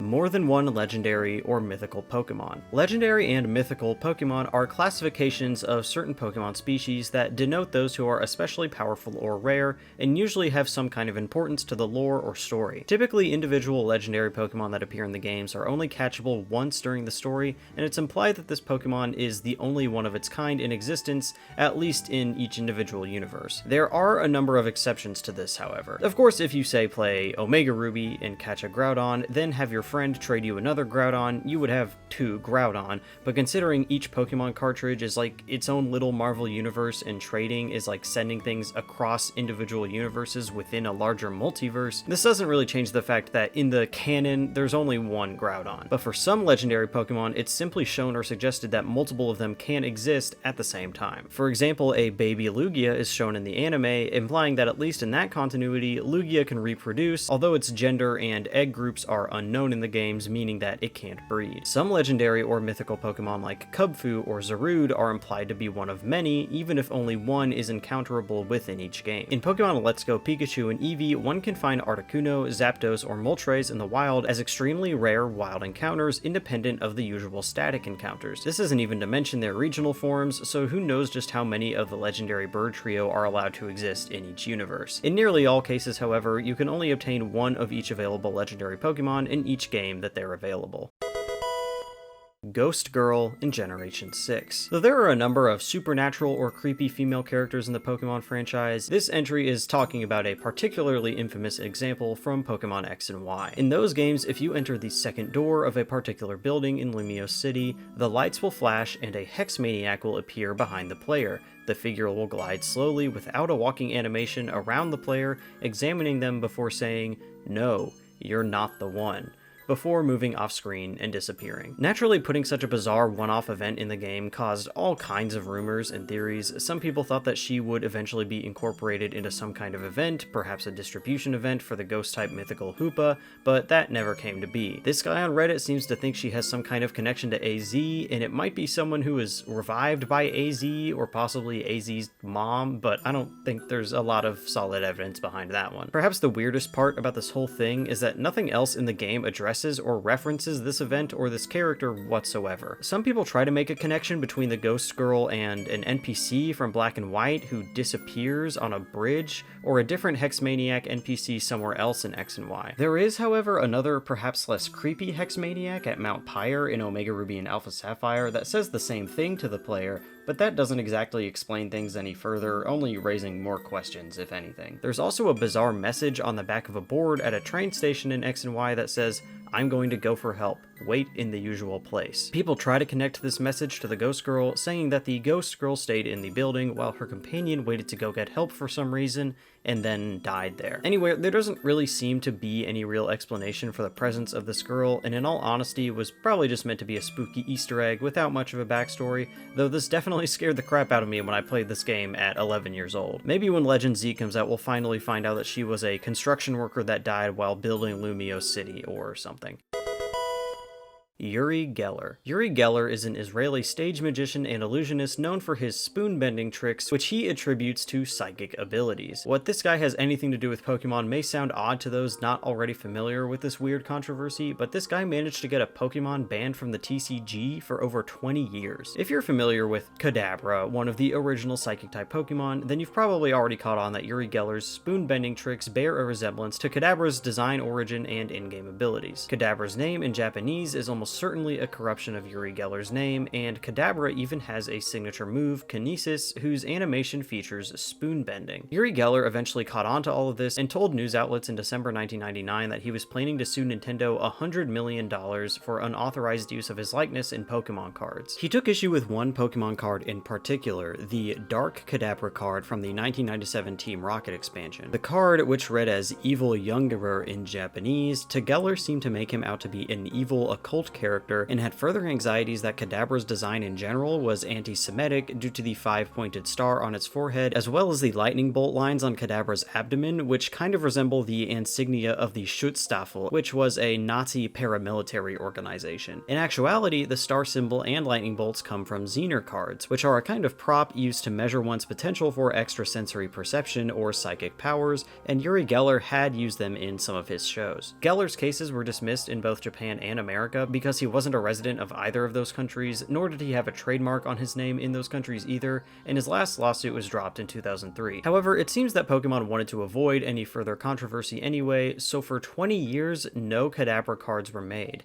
By extension, very few Abra and Alakazam cards were also made, although there was one Abra card that could evolve directly into Alakazam using a special move, and other Alakazam cards were made that didn't have to be evolved. Kadabra was also absent from the Pokemon anime after the 2006 episode Fear Factor Phony. I guess we should be happy that the ban never targeted or affected the games, as having any Pokemon scrubbed from existence from the games would have been pretty weird. In November 2020, news site The Gamer published an article about the Uri Geller Kadabra controversy, and after finding out about the article, Geller sent a letter to the chairman of Nintendo and released a tweet apologizing for his actions 20 years prior and rescinding his supposed ban on Kadabra cards. Since the removal of this ban that was never really official in the first place, Pokemon has made a couple new Kadabra cards starting with the 2023 expansions Scarlet and Violet 151, Paldean Fates, and Twilight Masquerade. Kadabra also reappeared in the anime in the Pokemon Evolutions miniseries in 2021.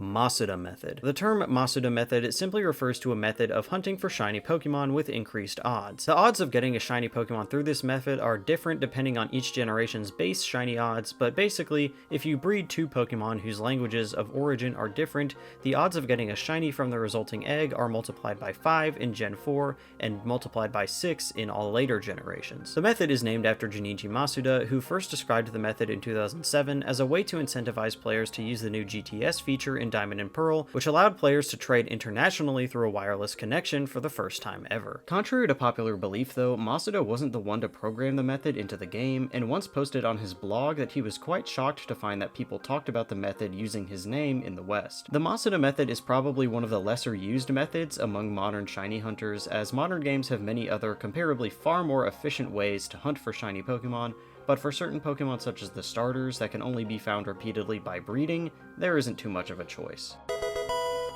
Cyrus's Crobat. Cyrus is the boss of the villainous Team Galactic in Diamond, Pearl, Platinum, and their remakes. In his final battle, or second and third battles if you're playing Platinum, Cyrus uses a Crobat, which can only be evolved from Golbat with a high level of happiness. This is strange, considering Cyrus's antisocial personality and that his goal in the games is to wipe all human emotion from the world, believing that human emotions and spirit were the source of all strife. The explanation most people tend to lean towards is that Cyrus's Crobat just really likes Cyrus, even if Cyrus doesn't really feel the same way back. Once again, Loxton has a pretty good video about this, suggesting that Cyrus and Crobat are more professional allies who understand the benefits of working together, or that Cyrus briefly at some point saw the error of his ways after the first battle with the player and decided to get closer with his Crobat. After all, whenever Cyrus loses, he attributes this to the emotional closeness the player has with their Pokemon.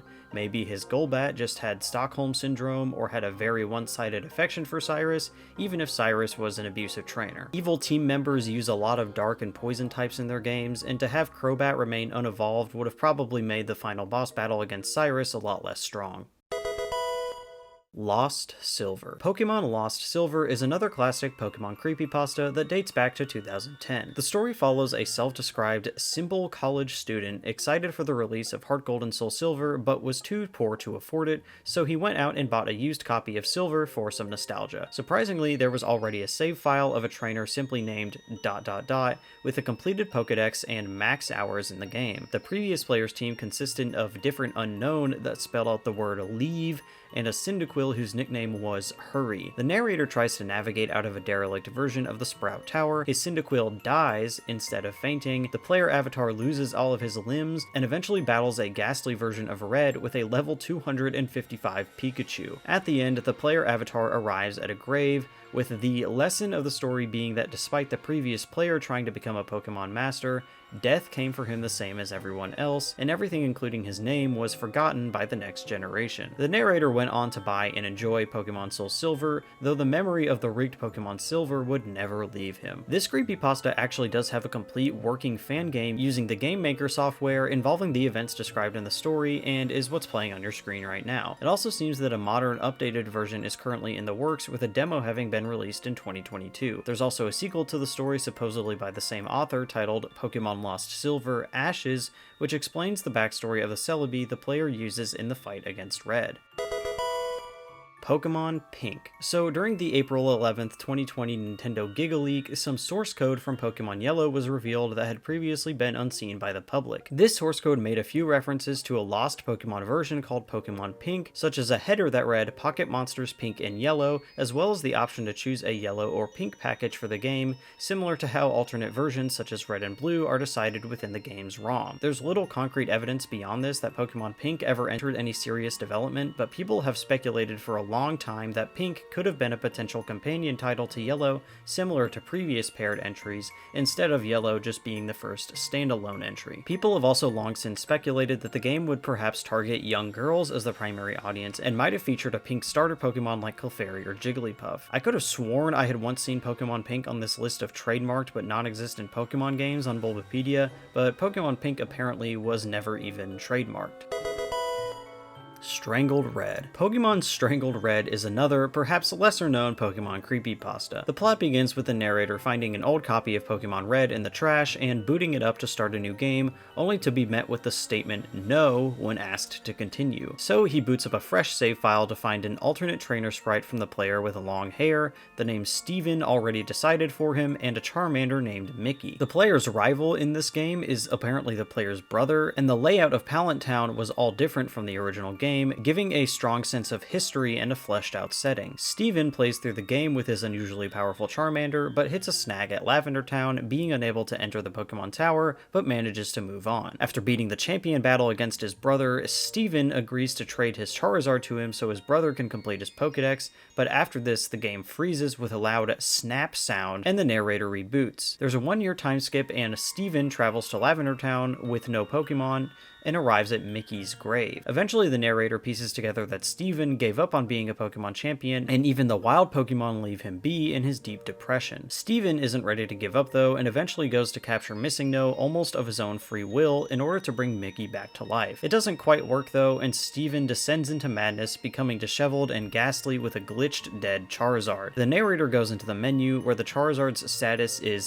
DED, dead, with an HP of 0, and eventually chooses a Strangle option in the menu, which causes the game to reset. All in all, not bad as far as creepypastas go. Unfortunately, this one doesn't have a functional fan game like Lost Silver, but apparently there's reportedly one in the works by the same creator.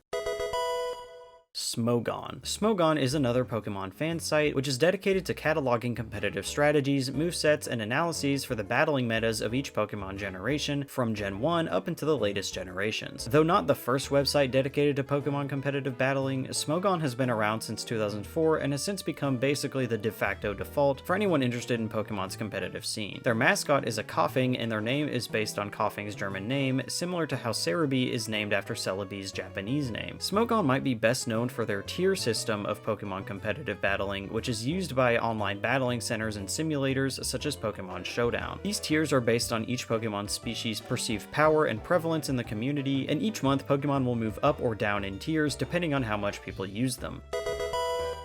Brock skin color. Brock's skin color has been pretty inconsistent throughout his many appearances and reimaginings over the years. Though his earliest appearances have his skin be quite darker than some of the other Pokemon characters such as Ash or Misty, in many recent entries such as Pokemon Masters, his skin is noticeably lighter, which many consider an instance of whitewashing. As mentioned earlier, when the anime got more popular, the anime showrunners briefly replaced Brock as they worried that his slanted eye appearance would be perceived as a racist stereotype, but they brought him back when when they realized that nobody really cared and that everyone loved Brock. Once graphics improved in the Pokemon games though, with generations 3, 4, and 5, it's pretty clear that Brock doesn't quite match his appearance in the anime, which is really where his character was the most fleshed out. It seems that there hasn't been a significant backlash against Brock's appearance changing through the years, but there are a few articles and people online talking about it, and many have long speculated if Brock is black, maybe half black, or represents a person of color group other than Japanese.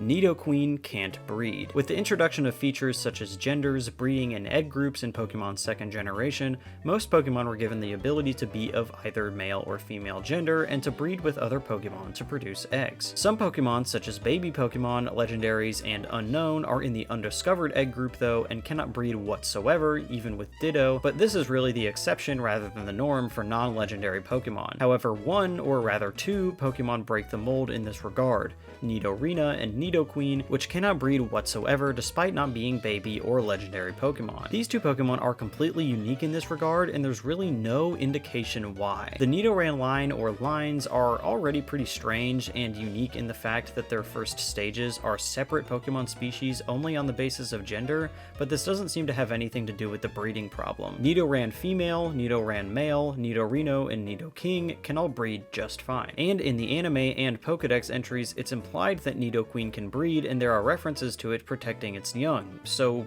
what gives? Loxton has put forth a pretty good idea in his video on the subject and suggests that it's simply much harder for Nidoqueen to breed in captivity, similar to some real-world animals such as the rhinoceros, which appears to be a major design inspiration for Nidoqueen. Another popular answer is that Nidorina and Nidoqueen simply go through menopause, but in the real world that's only really something that humans and a couple of species of marine mammals do, so probably not. Either way, we can say that this strange aspect of Nidorina and Nidoqueen is not just an error that has gone unnoticed, but in fact an intentional feature. An old and obscure source of lore from 1996, being the reference book An Illustrated Guide to Pocket Monsters, makes direct reference to Nidorina's inability to produce eggs years before the release of the breeding mechanic in Generation 2. Bird type. As mentioned earlier in the video, some glitch Pokemon in Generation 1, such as Missing No, can be bird type. Outside of some glitch Pokemon in the first two generations though, this type is completely unused in the game, likely a leftover from before the developers settled on calling it flying type instead. Funnily enough, in the English-American versions of Fire Red and Leaf Green, a gym guide in the Vermilion Gym refers to bird types instead of flying types, probably just a localization error, which was fixed in future English versions of the game. For those who are curious about what bird type's type effectiveness is against other types, it's neutral offensively and defensively against every type. Mirage Island. The Mirage Island is perhaps one of the main series' strangest, most complicated game features. It debuted in Ruby, Sapphire, and Emerald as a single small island that could be found on Route 130, but is almost always hidden and inaccessible to the player. Going about accessing Mirage Island is pretty tricky. In the game, each day a random number between 0 and 65,535 is generated, and if this number matches the first 2 bytes of the personality value of any Pokemon held in the player's party, then the Mirage Island will appear.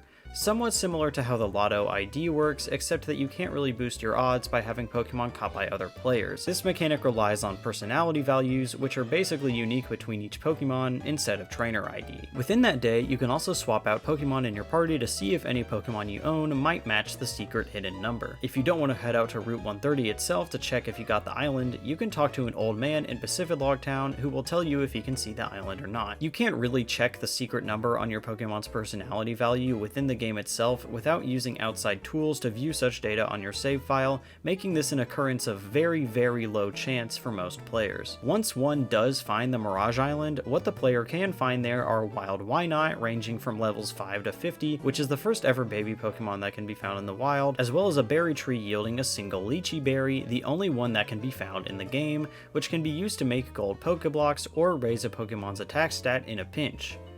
And that's it. Though the Mirage Island's mysterious nature and absurd level of rarity made it one of many subjects to old Pokemon playground rumors back in the day, ultimately it's far from the weirdest or most notable or most obscure strange Pokemon feature, though there are many to this day who try to find strategies to make hunting for the Mirage Island easier or more reliable. For Generation 3's remakes though, the feature got a total overhaul in Omega Ruby and Alpha Sapphire. Here, the player can be guaranteed to find Mirage spots every day while soaring on Latios or Latias, mysterious, and they will often contain hidden items, fossils hidden in rocks, or Pokemon from other regions that can't be found elsewhere in the game. Not all of these spots are islands, and some can be found on land on Hoenn's surface. Some Mirage spots will appear throughout the region depending on certain Pokemon within the player's party that unlock encounters with legendary Pokemon. You can only generate one of these random Mirage spots in your game each day, but you can receive up to 10 through Street Pass, though that's probably much harder now that the 3DS online functions have been discontinued. In what may be a bit of a nod to the original elusive Mirage Island, Crescent Isle, which is where you can find Cresselia, has only about a 5% chance of appearing each day, though that is quite an improvement from the chances of finding the original Mirage Island in Ruby and Sapphire. Genesect is Kabutops. Since the reveal of the mythical Pokemon Genesect in Generation 5, people have noted a resemblance between it and the Pokemon Kabutops, since both are prehistoric Pokemon brought back from the dead, are said to be strong hunters, and somewhat resemble each other in their shapes and body plans, with both being around the same height too. People think that it's possible that Genesect is actually a modified Kabutops. Pokedex entries for the two also mention that they were around about 300 million years ago. I get why people are attracted to this theory, but I personally don't really think it holds up. Other than some coincidences and superficial resemblances, I don't think that these two are intentionally linked in any way. While they're both arthropod-like in appearance, Kabuto very clearly draws its design inspiration from horseshoe crabs and more primitive arthropods like trilobites and eurypterids. So not really an insect or a bug, but considering what Pokemon likes to call bug types sometimes, I don't think Pokemon really cares much for real-world phylogenetics. Genesect, on the other hand, actually quite closely resembles some modern insects such as leafhoppers and treehoppers, just with a robotic exoskeleton. Genesect and Kabutops also don't share any of their types, although this could be explained by them both likely being altered by their respective revival processes. Pokegods. Pokegods are a loosely defined group of Pokemon supposedly around and available somehow in the Generation 1 games. There was never really any clear criteria for what defined a Pokegod. Some of them were just real Pokemon that were exceptionally rare or unobtainable in the Gen 1 games like Mew, Pokemon that were revealed before the release of Gold and Silver like Snubbull or Donphan, or just made up new evolutions like evolutions of the starter's final stages or Eevee. Peekaboo or Marill was also considered to be a Pokegod at one point, although that might be a more recent addition to the Pokegod lore, and some were just made up altogether and have some well-edited images of them that definitely would have fooled people back in the 90s. There were even some April Fool's Day Pokegods. For example, an issue of Expert Gamer magazine claimed that you could get Yoshi in Pokemon Red and Blue by evolving Dragonite, and the official Nintendo website once claimed that you could get Luigi by evolving Lickitung. Basically, if there was a Pokemon rumored to be in the games during the Red and Blue era, whether or not it had any basis in reality, you could probably label it as a Pokegod, but if there's some piece of playground lore out there about what is or isn't a Pokegod from 25 years ago that I've missed, let me know in the comments. Munna in Generation 1. In the original Pokemon Red and Blue, there's a girl who stands outside a rock tunnel and complains that the Pokemon found in the area are so chunky, and there should be a pink one with a floral pattern. There aren't any Pokemon that fit this description in Gen 1, but in Gen 5 with Black and White, Munna would be introduced, fulfilling this girl's wish. Some people have taken this to mean that Munna was referenced in Generation 1, but this was in all likelihood just a coincidence. Though considering Munna is a 2-stage Psychic type, dream-eating tapir Pokemon just like Drowsy, I mean, there is a connection there, I guess. The Generation 5 Pokedex tended to replicate a lot of the original tropes of the original Gen 1 Pokedex, so it's possible that Munna's design originated from wanting to make a new Drowsy of sorts. It also might be worth pointing out that Tortuga, another Gen 5 Pokemon, bears a striking resemblance to a design that Ken Sugimori drew for Bi-Monthly Gamer magazine in 1997 that wasn't even utilized ultimately in Pokemon Gold and Silver, so maybe there's a slight chance that Munna or some other Pokemon designs were inspired by older scrapped ideas from way back in the day. Actually, I just found out while editing that according to an interview with Ken Sugimori, Munna and its evolution Musharna were designed by designer Atsuko Nishida as a completely original design, so I suppose the idea that Munna is linked to this NPC's suggestion that there be a pink floral Pokemon is probably pretty debunked. Spinda patterns. Spinda is a panda-like Gen 3 Pokemon that has red spots. The placement of these spots are generated depending on the Pokemon's personality value, which is a 32-bit number that every Pokemon has stored inside them. Because of this, there are theoretically over 4 billion different Spinda patterns, though some of the patterns produced are identical, so the more accurate amount of patterns is speculated to be about just under 4 billion. As can probably be predicted, there's a number of interesting phenomena that can happen in the games due to this unique trait. For example, because Brilliant Diamond and Shining Pearl and Pokemon Go calculate Spinda patterns differently from the other games, they cannot be placed into Pokemon Home from those games. Additionally, Spinda only has 9 predetermined forms in Pokemon Go instead of the billions decided by randomly placed spots in the other games, although weirdly enough, its shiny forms in Go have different patterns than their regular versions. One of its normal forms in Go even has a heart spot over its left eye that turns into a broken heart in its shiny version. It's also possible, depending on the placement of the spots, for Spinda to only have 1 visible spot, as 2 can generate off of the sprite model and 2 can land on top of each other. Spinda's unique nature means that any shiny Spinda you get is quite likely to be completely one of a kind, because getting a Spinda of any particular pattern is already almost 1 in 4 billion. There's probably all kinds of other statistical trivia and cool facts surrounding Spinda due to the unique nature of how its appearance is calculated, but if I were to keep going on about that, we would be here all day. So here's a picture of my one-of-a-kind shiny Spinda that I got some years ago in Pokemon Y. Buried Alive. In my personal opinion, this is like the quintessential Pokemon creepypasta. For some reason, this one just always stuck with me as the most believable or creepy when I was younger, but anyway, the story essentially goes that there is a sprite referred to as the Buried Alive model, or the Berryman script, resembling a human corpse or zombie that was to be found at the end of Pokemon Tower in Lavender Town that was replaced by the Ghost Marowak that we see in the final games. Once reaching the top of the floor of the tower, a conversation was supposed to start with the entity, where Buried Alive would say that they were trapped and very lonely, asking if they would join them. After this, a battle would start where Buried Alive would use a Gengar, a Muck, and 2 white hands. White hands are a part of another Pokemon urban legend / creepypasta that might show up or get covered at some point later in this Iceberg, but basically they're a reference to an NPC in Lavender Town saying that the player has an invisible white hand on their shoulder. Due to a supposed lack of code following a win condition, the game would freeze if the player emerged victorious in this battle, but if the player lost, Buried Alive would say, "Finally, fresh meat," followed by several lines of gibberish and then a game over screen with the image of Buried Alive eating the player. It's then said that the cartridge was to download that image into the Game Boy's internal memory, overriding the Game Boy's default title screen used when booting up. All of this is said to be attributed to some unknown programmer, and that this content is hidden from the final version of the game's events or scratched from the game entirely, but of course, none of this has been found in the code, and I'm not even sure if that thing about overriding files on the Game Boy is even possible. This is, of course, far from the only urban legend or creepypasta to originate from the mysterious nature of Lavender Town, as we've already discussed. However, there are a few videos on YouTube that use a modified version of the Pokemon Red ROM to fight Buried Alive for real, as described in the story, and you can even download and play it for yourself. I'll have the link to that in my sources document.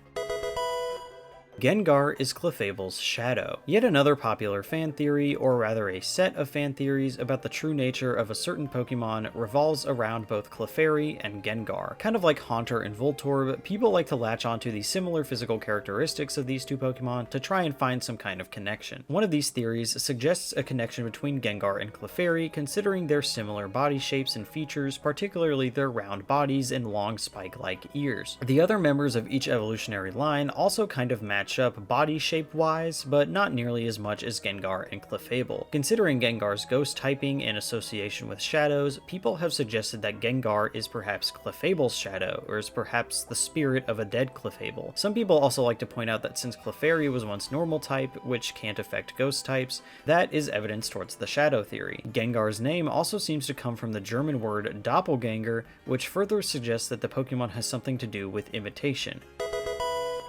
The tail of Huntail looks like a Gorobus. So the Generation 3 Pokemon Clamperl can evolve into either Huntail or Gorobus depending on specific items that it can hold while trading. Both Pokemon are quite different in design, but are both long, limbless, fish-like Pokemon that seem to draw inspiration from the oarfish as well as different kinds of eels. Huntail, who uses its tail to hunt, has a fish-shaped lure structure at the end of its tail it uses to attract prey, with a lure that bears a resemblance to Gorobus, its counterpart. Huntail's Pokédex entries do address its lure as fish-shaped, but don't mention Gorobus directly, but really it is quite obvious. Gorobus, though, is described as being able to withstand enormous pressure and is a cruel hunter able to drain Pokemon of their body fluids, so why any deep-sea Pokemon would think Gorobus was easy prey is anyone's guess.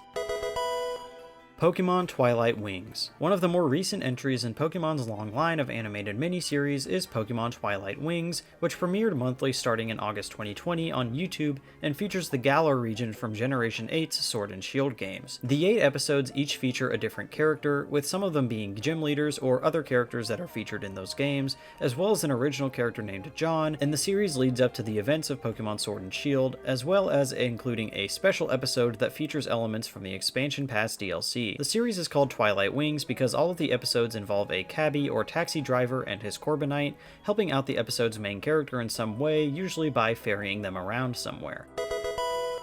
The Generation 3 protagonist has black hair. The male protagonist for the Hoenn games, Brendan, has a white hat that is often mistaken for his hair. In art for both the original Ruby and Sapphire and their remakes, however, it can be pretty plainly shown that Brendan has black or dark brown hair underneath, and sometimes his hair can be fully viewed in alternate outfits, and we can see plainly that it's brown, not white. I don't know if there's much more to say about this other than a lot of people seem to think growing up with the games that his hat was this hair. Some people are under the impression that the hat was a retcon made for the remake specifically, in that Brendan had always had white hair, but concept art for Ruby and Sapphire shows that this ultimately is not true.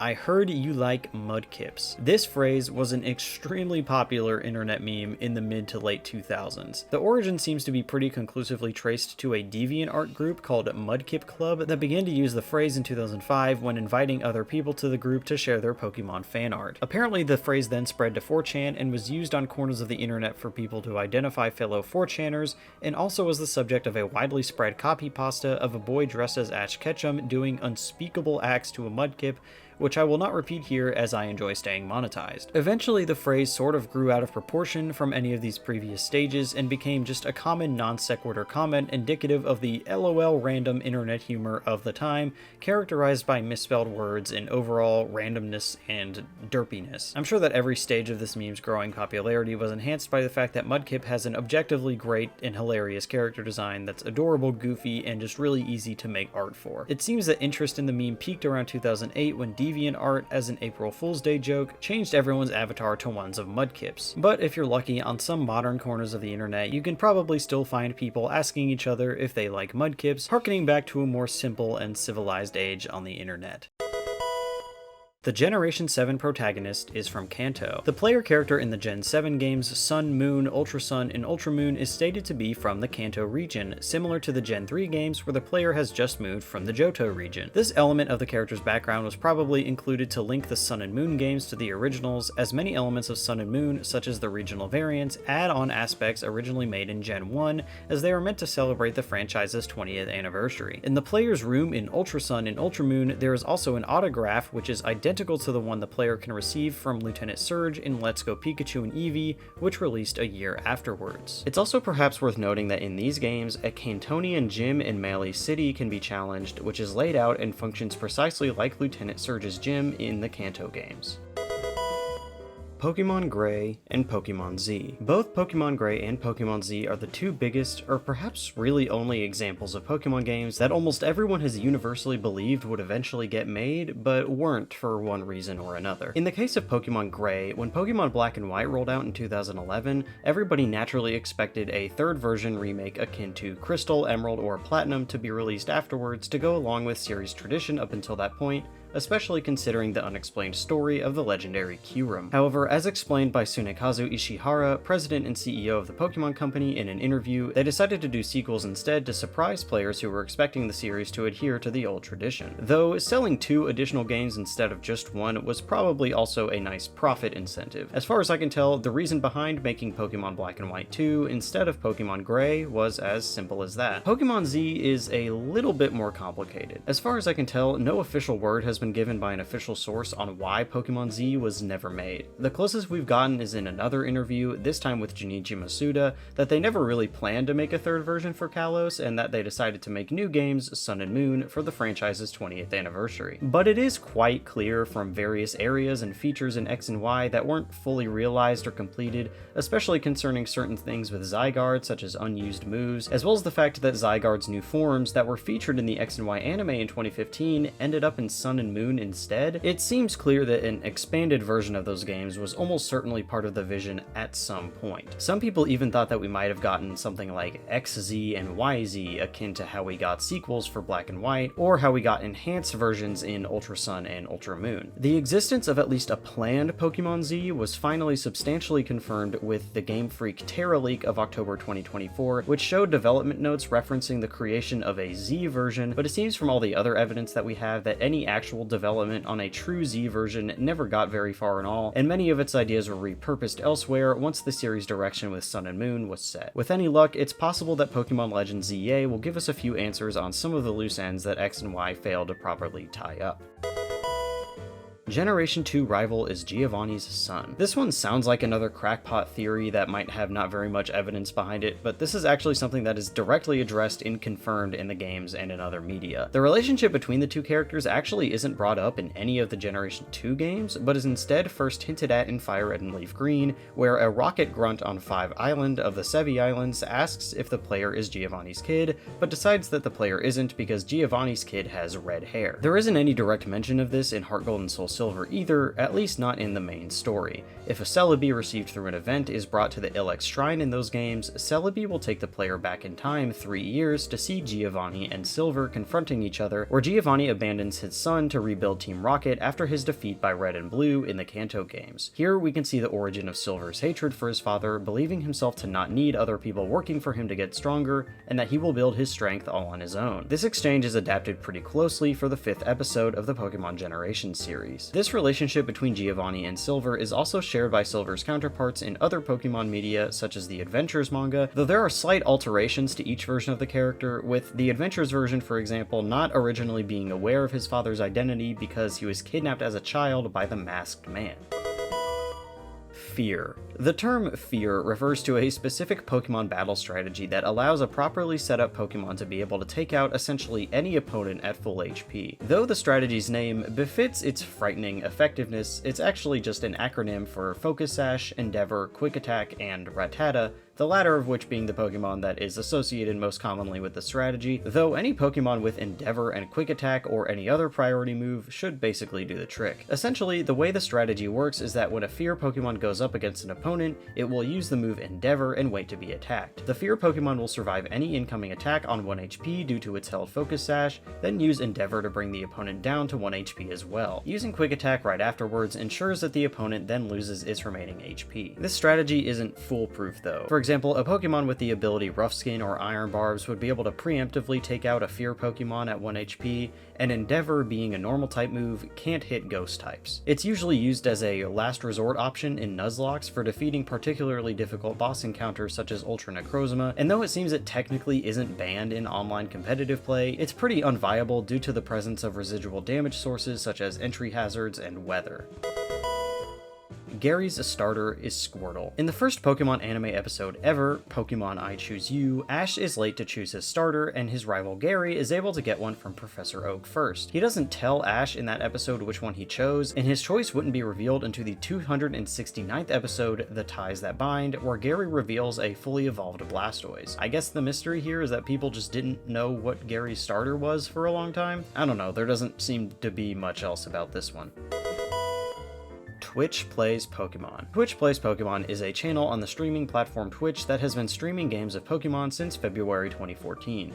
The game is actually played by the chat in the stream. Essentially, users play the game by typing inputs that correspond with buttons in the game, like A, B, up, down, etc. Though Twitch Plays Pokemon is an entire channel that has been playing many different runs of Pokemon games since its launch, when people say Twitch Plays Pokemon, they're almost always referring to the very first run that ran from February 12th to March 1st, 2014, where the users played Pokemon Red. Due to the chaotic nature of the game, which would try and execute as many functions as were input into the chat as possible, certain sections of the game took a very long time to collectively complete. For example, the game was stuck in the Team Rocket hideout for almost a full 24 hours because they couldn't get past the spin tile puzzle. Due to this, the game's host implemented a new democracy feature where the input most chosen by players in a 30-second period would be used, but this in itself caused widespread controversy and protest. Moments like these helped give the game its own kind of story and culture. Although the users were playing an unmodified version of Pokemon Red with the same basic plot, due to the enthusiasm of the fanbase, the game began to develop its own kind of lore to explain all the ridiculous things that happened in the game. Perhaps the most famous piece of this lore comes from when the game's players would constantly check the Helix fossil in the key items bag, and though the Helix fossil doesn't do anything in the game unless revived into an Ammonite, the players began to regard the fossil as some kind of oracular object that was being consulted to guide the player through the game through some kind of divine influence. The fossil would actually eventually get revived and became one of the Pokemon used in the game's iconic final team. The game continues to have its own culture and in-group who know all of the lore and jokes surrounding the game, and though Twitch Plays Pokemon still continues to this day with different official games, ROM hacks, and randomizers, its community has become much smaller and niche over the years, as viewership has never been quite as high as it was during the original run. At the time I was finishing writing this part of the script, the Twitch channel seems to be playing an Among Us version of Pokemon, which is pretty sweet. To this day, Lord Helix and Twitch Plays Pokemon overall are still referenced quite a bit as part of wider Pokemon and gaming culture. The original game has even been referenced occasionally by certain arms of Pokemon official media, such as when Twitch Plays Pokemon was used as a redemption code for a TCG Online card pack during the 2014 World Championships, and on the 11th anniversary of the original run's completion, the official Pokemon TikTok and Twitter accounts posted a video saying, "Rate this team," with the Hall of Fame team used in the original run. The game also got a Guinness World Record for the most participants on a single-player online video game with 1,165,140 users.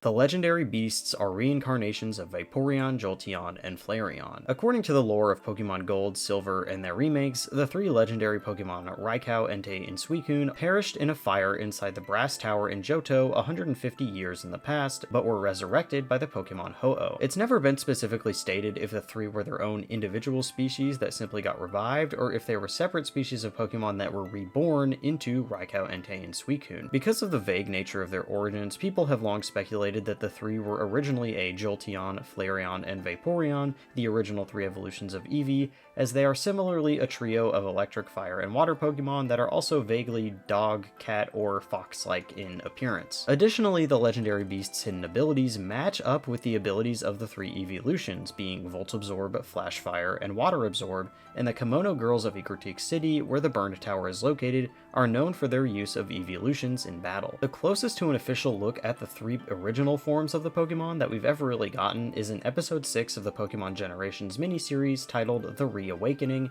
where we get a flashback of the Brass Tower when it was burning, and the three Pokemon appear as vaguely dog-like in their silhouettes, with otherwise minimal similarities to the three evolutions in appearance, but I imagine that this isn't quite meant as a 100% accurate or canon depiction of them, and simply just a flashback scene with some artistic license. Though Eugene does describe the three Pokemon as nameless, so maybe they were of some undiscovered species that's only represented by the legendary beasts in the modern day. As with most theories of this nature, it's likely it won't ever get positively confirmed or explored too much further, and the existence of three prehistoric forms of the trio introduced in Pokemon Scarlet definitely complicates the theory, but to be honest, this one is one of my personal favorites. Nuzlocke. The Nuzlocke is perhaps the most common kind of Pokemon challenge or altered way to play a Pokemon game that doesn't require any kind of outside modification of the game's software itself. Essentially, it's a set of rules that players impose on themselves to make an ordinary playthrough of a Pokemon game considerably harder and more interesting. The two essential rules at the core of the Nuzlocke challenge are: the player must only catch the first wild Pokemon encountered in each area, with a possible exception for repeat species, and that any Pokemon that faints in battle is considered dead and must be boxed or released, never to be used again. Some other very common rules exist, such as mandatory nicknames to get you more attached to your Pokemon, or only using the set mode for switching in your Pokemon, not allowing soft resets of the game, and considering a lost battle or whiteout as a game over. Generally, any set of Nuzlocke rules ensures that the player uses Pokemon they may not have considered using before and are much more careful when planning out how they're going to tackle important battles like gyms and rival battles in their playthrough. People also tend to form much closer attachments to the Pokemon they use due to the risk of losing them forever, which makes unexpected victories or survivals all the more exciting. The whole idea of the Nuzlocke originated from comics made by Nick Franco, whose comic Pokemon Hard Mode about a Pokemon Ruby run featured these original two rules. The comic also featured a Nuzlocke with the face of the character Locke from the TV show Lost, which, having seen the show and knowing everything that happens to that character, makes this whole thing 10 times funnier. You want your damn $30 back? I want my kidney back! The creator is still active to this day and has made comics about other other games like Pokémon White. Nuzlocks have multiple different variations as well, such as the Hardcore Nuzlocke, which disallows over-leveling past the next gym or using any items in battle, the Wedlock, in which two Pokemon caught one after the other are linked and can only be switched out for each other, and the Wonderlock, in which you can only use Pokemon that are obtained through Wonder Trade. Like I said before, Nuzlocks are one of the most popular ways to play Pokemon in the modern day, especially when watching or streaming playthroughs online, and some YouTube channels have essentially made entire careers out of them. You can also go to the Nuzlocke subreddit to share your own Nuzlocke stories or see how other people's Nuzlocks are going. Pokemon names pronunciation. For the most part, how to pronounce a lot of the names of Pokemon are pretty clear, as their names are usually puns or combinations of fairly common words, or the individual syllables really only have one obvious pronunciation. However, some Pokemon have been known to be infamous for having names that people just can't agree on, or have discrepancies in how their names are said in official Pokemon media. It seems that each fan has at least a couple ideas on how some Pokemon are pronounced that differ from how they sound in things like the anime, which makes sense as many fans only mostly play the games, which are entirely text-based. Some common ones are Dialga when the official pronunciation is Dialga, Yveltal when it's supposed to be Eviltal, Gyarados when it's supposed to be Gyarados, Silvally when it's supposed to be Zilvally, Bisharp when it's supposed to be Bisharp, and by far the most common one is Arceus when really it's supposed to be Arceus. I feel like most people actually do pronounce this one Arceus, which has always totally baffled me, and I will die on this hill. Silvally's ability in reference to Arceus is even called RKS System. Can we please put this one to rest already? Sometimes official sources actually differ on name pronunciations, usually just one or two instances of a Pokemon being pronounced incorrectly, but my favorite will always be the Groudon and Kyogre mispronunciations from the official PokéRap. Honestly, it's really fun going through different forum websites and other online discussions to see how all kinds of people have long been mispronouncing some of these names. It's kind of a reminder how each fan of Pokemon has very specific memories and personal histories tied to the franchise, and it feels like everyone has mispronounced a Pokemon here and there, and it makes each person's individual Pokemon journey that much more special and individual. Minior colors. The rock and flying type Pokemon Minior, introduced in Pokemon Sun and Moon, comes in the 7 colors of the rainbow: red, orange, yellow, green, blue, indigo, and violet. These colors are actually hidden in the game in battle until the Pokemon is sufficiently damaged, where then its Shields Down ability will activate and its shell will crack open. I vividly remember when playing Pokemon Sun for the first time that I tried to find every color of Minior on Mount Hokulani before moving on with the rest of the game, which took forever as you only have a 3.75% chance to find a Minior of any particular color on that route, and I was stuck on trying to find a green one for hours. Shiny Minior are all black, but will still be coded as one of the 7 ordinary colors and will appear so on its menu screen. In fact, in the original version of Pokemon Home, shiny Minior were displayed as having slight tints to indicate their base color, but this has since been removed. According to Bulbapedia, Minior's colors being hidden under their shell until it's busted open is a feature borrowed from their inspiration of Conpeito, a kind of Portuguese and Japanese sugar candy that look like little multicolored stars, as well as Gashapon machines, which dispense little toys inside capsules at random, with one not knowing which kind they get until they open the toy's plastic shell. Pokérus. Pokérus is a feature that debuted in Generation 2 where a Pokemon can become infected by a microscopic virus, hence the name Pokérus. Despite being an infectious virus, Pokérus is actually beneficial to Pokemon, as any infected Pokemon will gain doubled effort values or EVs in battle, effectively making them get stronger faster. Therefore, Pokérus is invaluable to those who want to more quickly train up their Pokemon competitively by legitimate means. Though it's quite useful, the odds of a Pokemon contracting the virus after a battle is about 1 in 21,845, which is far less likely than encountering a shiny Pokemon in any of the games, and there's really no way to boost your odds of getting it except battling over and over and over again. Nurse Joy will let you know when one of your Pokemon is infected whenever you heal your party at a Pokemon Center, so thankfully once it does happen, it's pretty hard to miss. Once one of your Pokemon is infected, it can spread to any other Pokemon in your party over a period of 1 to 2 days after any battle, and the period a Pokemon remains infectious can be delayed indefinitely by placing it in your PC. A Pokemon will become cured of Pokérus between 1 to 4 days if it stays in your party, after which its pink Pokérus indicator in the summary will switch to a little smiley face, and though it can no longer transmit the virus, the Pokemon still reaps the benefits of the boosted EV yield. The feature has been in every game since Gold and Silver, up until Generation 9, where it's impossible to obtain or view and no longer provides EV boosting benefits. However, the data itself is still retained within Pokemon transferred from other games, and a Pokemon once infected with Pokérus will keep its status if transferred again. Slowbro and Shelder. Slowbro and Shelder are two water-type Pokemon introduced in Generation 1. Slowbro, when evolving from Slowpoke, changes minimally in design except for the large shell that appears on its tail, which is actually, according to the game's lore, a form of Shelder. This supposed form of Shelder has other counterparts for Slowking, Galarian Slowbro, and Galarian Slowking, but none of these variations of Shelder are obtainable individually in the games. Furthermore, Slowpoke requires leveling up or exposure to certain items to evolve into any of its evolved forms, with no need for a Shelder to be in the party or anything like that. Interestingly, in the Pokemon anime, Shelder is mechanically necessary for a Slowpoke to evolve, and a regular Shelder will transform along with the Slowpoke upon evolution, though this isn't considered an evolution on the Shelder's part. Whether or not the Shelder can change back into its original form if it detaches, I can't find anything to say on this one way or the other, though according to the Pokemon Yellow entry for Slowbro, if Shelder falls off, Slowbro will simply become a Slowpoke again. For the famed Space World 1997 demo version of Gold and Silver, it appears that there is actually going to be a new Pokemon based on this Shelder form, but it was ultimately cut before the final release of the game.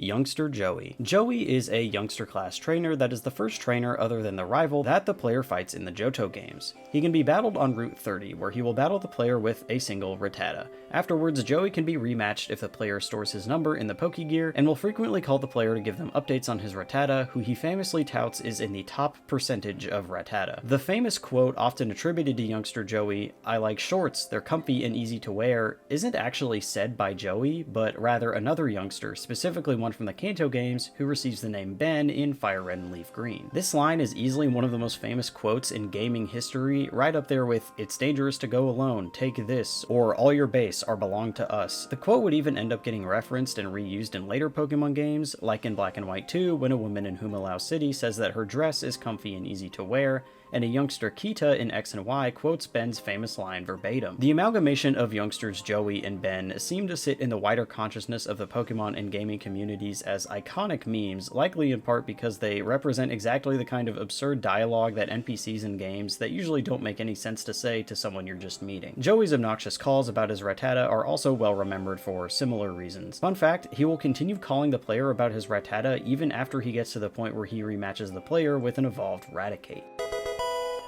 N is Zoroark. This entry refers to a loose set of theories and pieces of evidence that all point to the idea that N may actually be the Pokemon Zoroark disguised as a person. Zoroark in its pre-evolution Zoroark's signature ability in the games is Illusion, which allows it to appear as the first Pokemon in a player's party until it's damaged in battle. This ability also plays a small role in the Unova games in the overworld, as certain NPCs are revealed to actually be a Zoroark in disguise, being fully capable of mimicking human speech and interaction. Perhaps the biggest piece of circumstantial evidence people point to for this theory is that in Pokemon Black and White 2, if one visits Victory Road after becoming champion, the player can encounter a Zoroark that will lead them into the deeper parts of the area before arriving at Team Plasma's hidden castle, where Zoroark will then disappear and the player will be soon greeted by N. This is often interpreted as Zoroark assuming the form of N, but because N has a Zoroark in his party, this could just easily be N sending out Zoroark to do stuff for him, as any trainer might. Some other supposed evidence for this theory is that N's Zoroark was originally a Zorua that lived with N when he was a kid and lived in the woods with Pokemon, as seen in the animated opening cutscene for those games. In expanded lore such as Pokedex entries, it's said that Zorua and Zoroark live in groups, so I guess it could be considered strange for a Zorua to be living without any others of its kind. All in all, while this theory is compelling and definitely plays on the themes of the Unova games, such as the relationships between people and Pokemon, it doesn't quite hold enough water to be fully convincing, and there are some holes in it. As user Killer Draco on Tumblr points out, Zoroark would have to be constantly using its illusion ability to disguise itself as a human,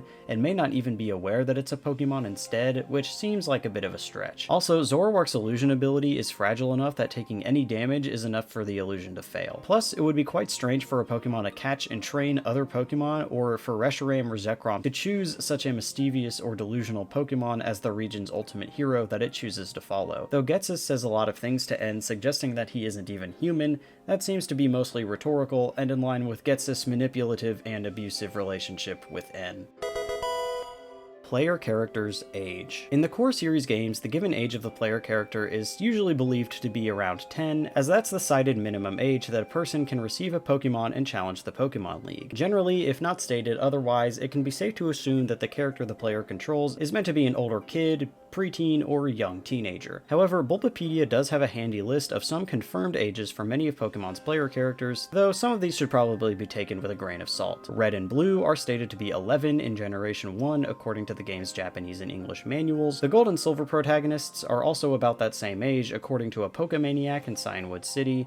Brendan and May are 12 according to the Hoenn News Network in Omega Ruby and Alpha Sapphire. The Black and White main characters are said to be 14, while the ones in Black 2 and White 2 are 16, according to an interview with Junichi Masuda and Takao Uno, and the Alola game protagonists are between 11 and 14, as in Alola, one must be at least 11 to enter the Island Challenge, but also must be under 15 to enter the Cantonian Gym.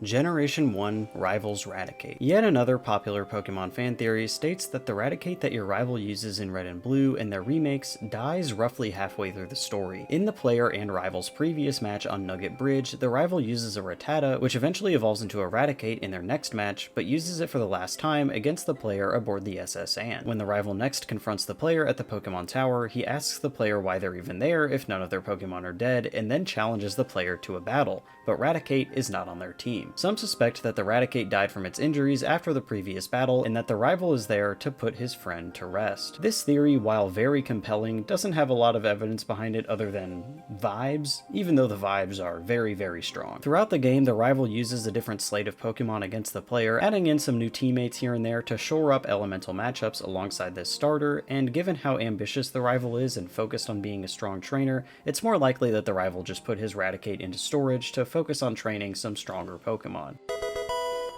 Weather Wars. Weather Wars appears to refer to a specific topic in Pokemon competitive play, particularly around the Gen 5 scene, where Pokemon battles focus on the roster and rules available in Pokemon Black and White. During that time, as well in the modern day among people who still play in the Gen 5 meta, there is a highly increased relevance of weather-related moves and abilities, as it seemed that the meta was just right to take advantage of them. Gen 5 debuted hidden abilities, which gave certain Pokemon like Ninetales and Politoed weather-setting abilities that used to be exclusive to legendaries, and the addition of the ability Sand Rush, along with many new powerful Rock, Ground, and Steel types, Sandstorms saw increased relevance as well. These abilities at the time also set the weather for the duration of the match until overturned, instead of only lasting 5 turns, so the utility of these abilities in battle was paramount, often causing chaotic battles that could be very focused on shifting the weather over and over again. According to some, Weather Wars did exist before Gen 5, just not in the OU tier, which is competitive Pokemon's most used tier under the Smogon rule set and on Pokemon Showdown.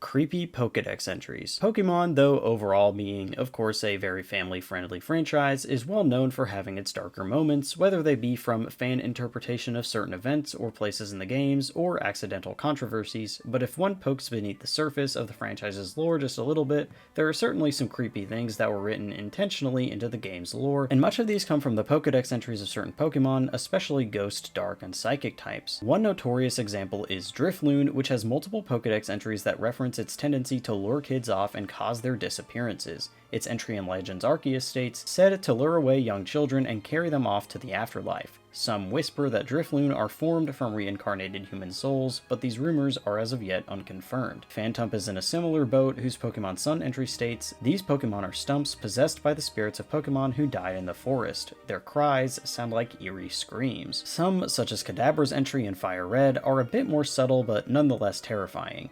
It happened one morning. A boy with extrasensory powers awoke in bed, transformed into Kadabra. Pokédex entries have revealed lore for many Mega Evolutions that have changed the way people think about them by suggesting that Mega Evolution is perhaps unnatural or painful for a Pokemon to undergo. For example, Mega Salamence's entry in Ultra Sun states, the stress of its 2 proud wings becoming misshapen and stuck together because of strong energy makes it go on a rampage. And Mega Houndoom's Ultra Sun entry states, its red claws and the tips of its tail are melting from high internal temperatures that are painful to Houndoom itself. I could go on and on about creepy or off-putting Pokédex entries, but there's simply too many good ones to cover exhaustively here, so if you want to see some more, I have a playlist linked in my sources document by the excellent Pokemon and Nintendo YouTube channel Jay Witz that should satisfy anyone's curiosity for classic and more recent creepy Dex entries.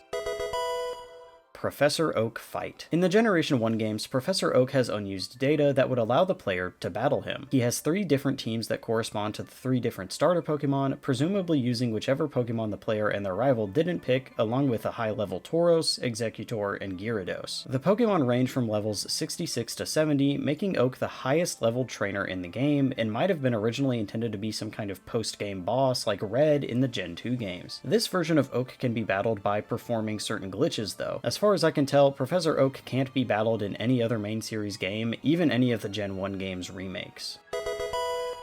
Psyduck and Golduck's names. Many have observed that Golduck, the evolution of Psyduck, is not the color gold, while Psyduck itself is in fact a yellow color, causing many to speculate if at one point the 2 Pokemon had each other's names and then swapped for some reason during the game's production. As it turns out, Golduck's name is the same in Japanese, but Psyduck's name is Koduck, which essentially means child duck in Japanese. Gold is commonly associated with psychic powers in many cultures, and this is highlighted in other areas of the franchise, such as the Gold Badge, which is called the Marsh Badge in English, being the badge from Kanto's Psychic type gym. Despite not being Psychic type, Golduck's psychic powers are stronger than Psyduck's, so the name still makes reasonable sense, even if the Pokemon doesn't really have anything on its design that's the color gold.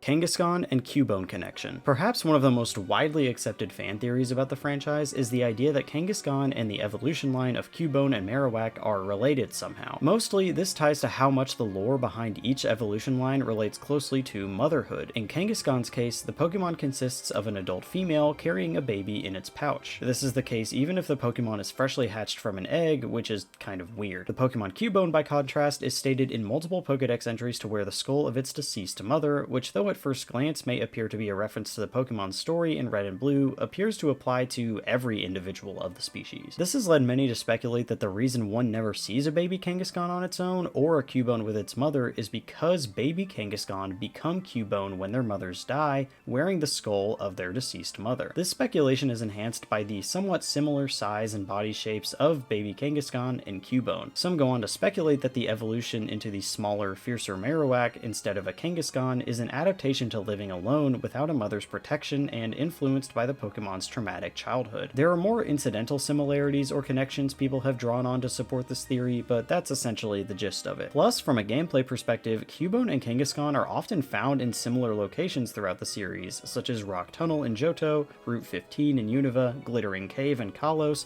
and Wela Volcano Park in Alola. In fact, in Alola, a wild Cubone even has the chance for Kangaskhan to appear when it calls for help in battle. In 2018, it would seem that a confirmation of this theory, or at least a confirmation of the connection between the Cubone line and Kangaskhan, would come from leaks of official Pokemon material. During a large leak of beta assets back from the development of Gen 1, an unused Pokemon called Gardia was revealed to have once been planned to be the evolution of Marowak, looking like a kind of fusion of the concepts of both Marowak and Kangaskhan. Though the concept would apparently be split into 2 separate families of Pokemon later down the line, it's possible that the continued link between Cubone and Kangaskhan isn't entirely coincidental, unlike the conclusions drawn by most Pokemon fan theories. What I believe is the most likely in-universe explanation, considering that a Cubone-Kangaskhan connection was once considered but eventually axed, is that Kangaskhan simply feels a motherly connection to many different kinds of baby Pokemon, and as such may be drawn incidentally to Cubone as their sadness over their lost mothers would attract a wild Kangaskhan whose instincts are to protect its young. I believe this would explain why Kangaskhan tend to live in the same areas as Cubone and even come to their aid in battle, but I don't think there's enough direct evidence to say for 100% sure that there is a more direct connection between them,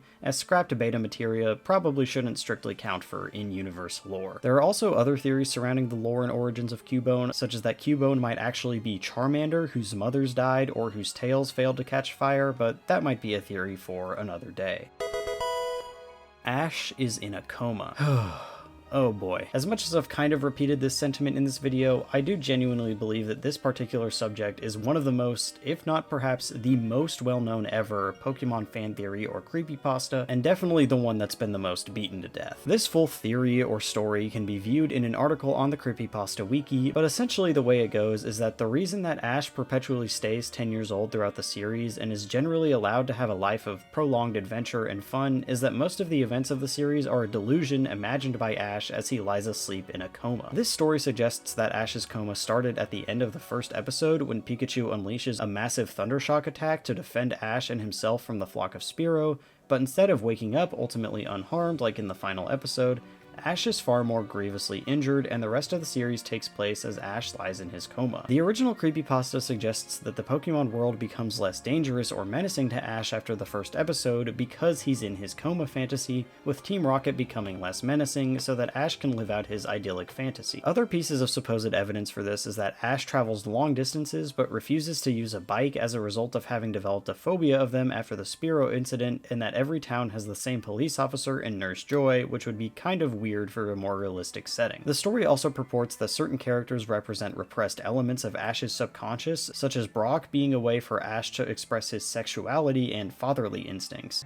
As the creepypasta goes on, it evolves into a kind of fanfiction about Ash eventually coming out of his coma and dying in the presence of his mother, never truly comprehending that essentially his entire life was a complete delusion, but also speculates on another possible future where Ash recovers but realizes that the world is far darker than his dreams and that people in Pokemon die. This story was uploaded first on September 12th, 2011, and the original author is unknown, and though it's been widely derided in the years since as kind of a trite and overly melodramatic story based on pure speculation, it's kind of come to represent the internet culture and Pokemon fandom of the late 2000s and early 2010s, with many finding it charming when looking back on it and emblematic of perhaps a simpler time. Overall, most people don't really take the theory seriously anymore, if they ever did, with most of the evidence behind the theory being considered just artifacts of the nature of long-running serialized television, kind of similar to The Simpsons, but the eccentricities of such fictional worlds will probably never prevent people from trying to make some kind of realistic sense of them. Honestly, I think it's really fun that people try to find rational explanations for elements of fiction that don't conform to realistic standards of time or science. Some people have come back to the theory now that Ash's story has ended with him becoming champion at the end of the Pokemon Journey series, with Amaculio Dude on the Creepypasta wiki saying that Bro is the champion now, and as a result of that, this theory has become pure thug shake,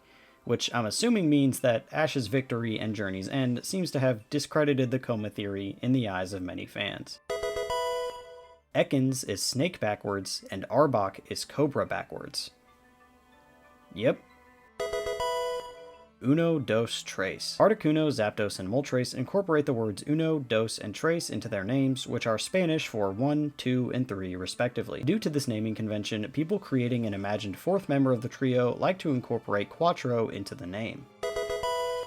Pikachu design changes. Pikachu's original design is famously much rounder and chubbier than the design that we are more familiar with today. Much of Pikachu's artwork is reasonably consistent in this respect, though to be fair, body shapes and minor features of many Gen 1 Pokemon, especially the more well-known ones, are prone to change slightly between media and artwork. When Pokemon eventually launched the anime, according to Ken Sugimori, Pikachu's design was altered so that it could perform a wider range of movements, including human-like gestures. The change from Pikachu's chubbiness to the much more slender design we see today was a gradual one, with Pikachu's final shape appearing to fully solidify by around Gen 3. This original Pikachu design would receive a nod though in Pikachu's Gigantamax form in Pokemon Sword and Shield.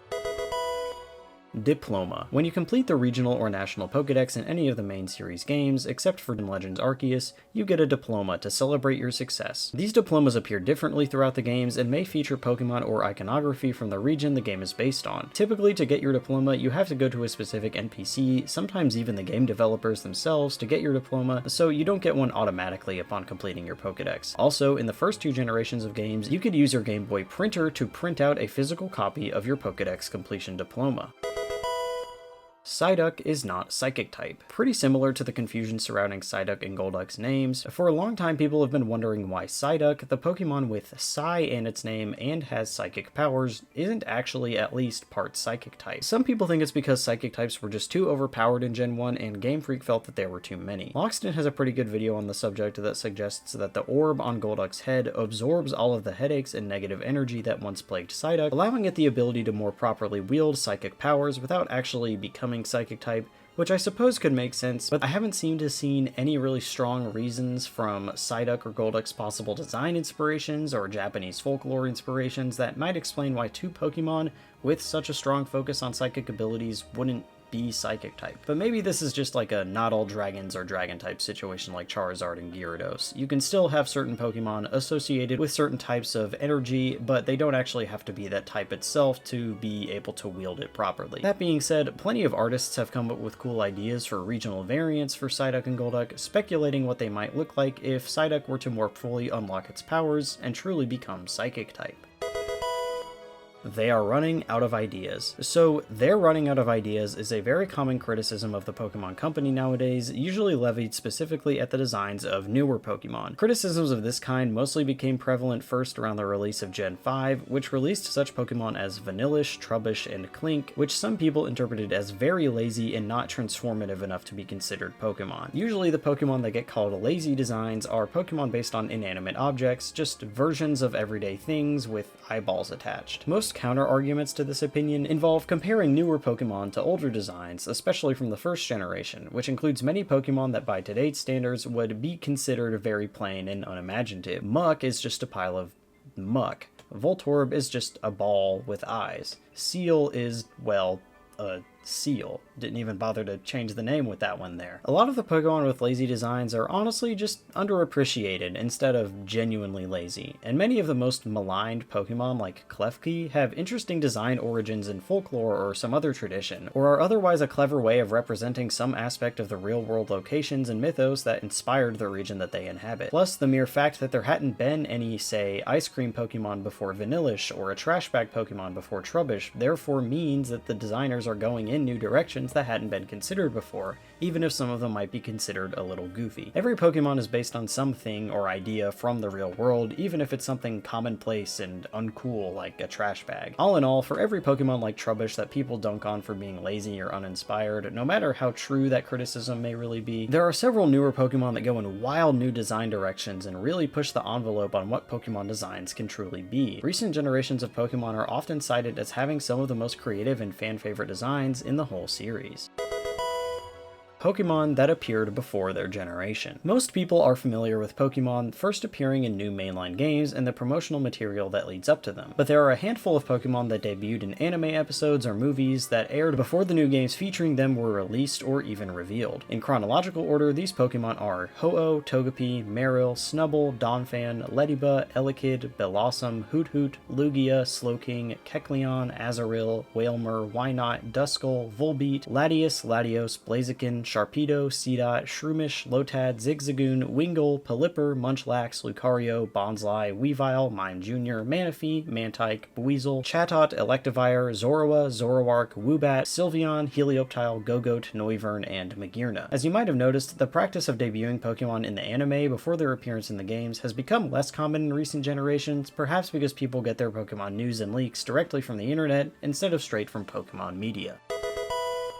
Pokémon Showdown. Pokémon Showdown is basically just an online Pokémon battle simulator. On the site, you can battle people online in simulated Pokémon battles completely for free using a variety of different rule sets based on the games. You can choose rule sets that closely resembles battles you could find in the latest mainline games, or you can play with rule sets that give Pokémon illegal abilities and moves that completely change how the game is played. You can also play with rule sets from previous generations. The site is closely tied with Smogon, and activity on Pokémon Showdown is what decides which Pokémon fall into Smogon's previously mentioned tier system. Showdown continues to have a hugely active player base with forums, Discord servers, subreddits, and of course, a large amount of people battling each other on the site at any given time. Smogon is also known for their work in providing DS-style sprites and artwork for Pokemon of newer generations, and for their April Fool's Day events, which involve sets of fun alternate sprites. Other than the games themselves, this is the main way to play Pokemon battles with people, especially because you don't need to have real Pokemon on an official game cartridge, legit or hacked, to play. After all, getting legitimate Pokemon that can match the optimized stats that are needed for them to be viable in competitive play can be pretty challenging. Although, since I am recording and editing this part of the script after Pokemon Day 2025, I can now mention the upcoming mobile and Switch title Pokémon Champions, which seems to fill a similar role to Showdown, but is actually made by the Pokémon Company. People have been waiting for an official version of Showdown for a very long time, and how exactly it will affect how people use Pokemon Showdown in the future is yet to be seen. There's also long been the question of why exactly Pokemon Showdown hasn't been taken down by Nintendo when many other huge Pokemon fan projects are, especially considering how much of the series' assets, code, and rules the website draws on. YouTuber Moon Channel has made a pretty extensive video explaining the possible reasons Pokemon Showdown still exists, but the main reason seems to be that because the main series is so focused on the bond between people and Pokemon, and Showdown really doesn't focus on that at all,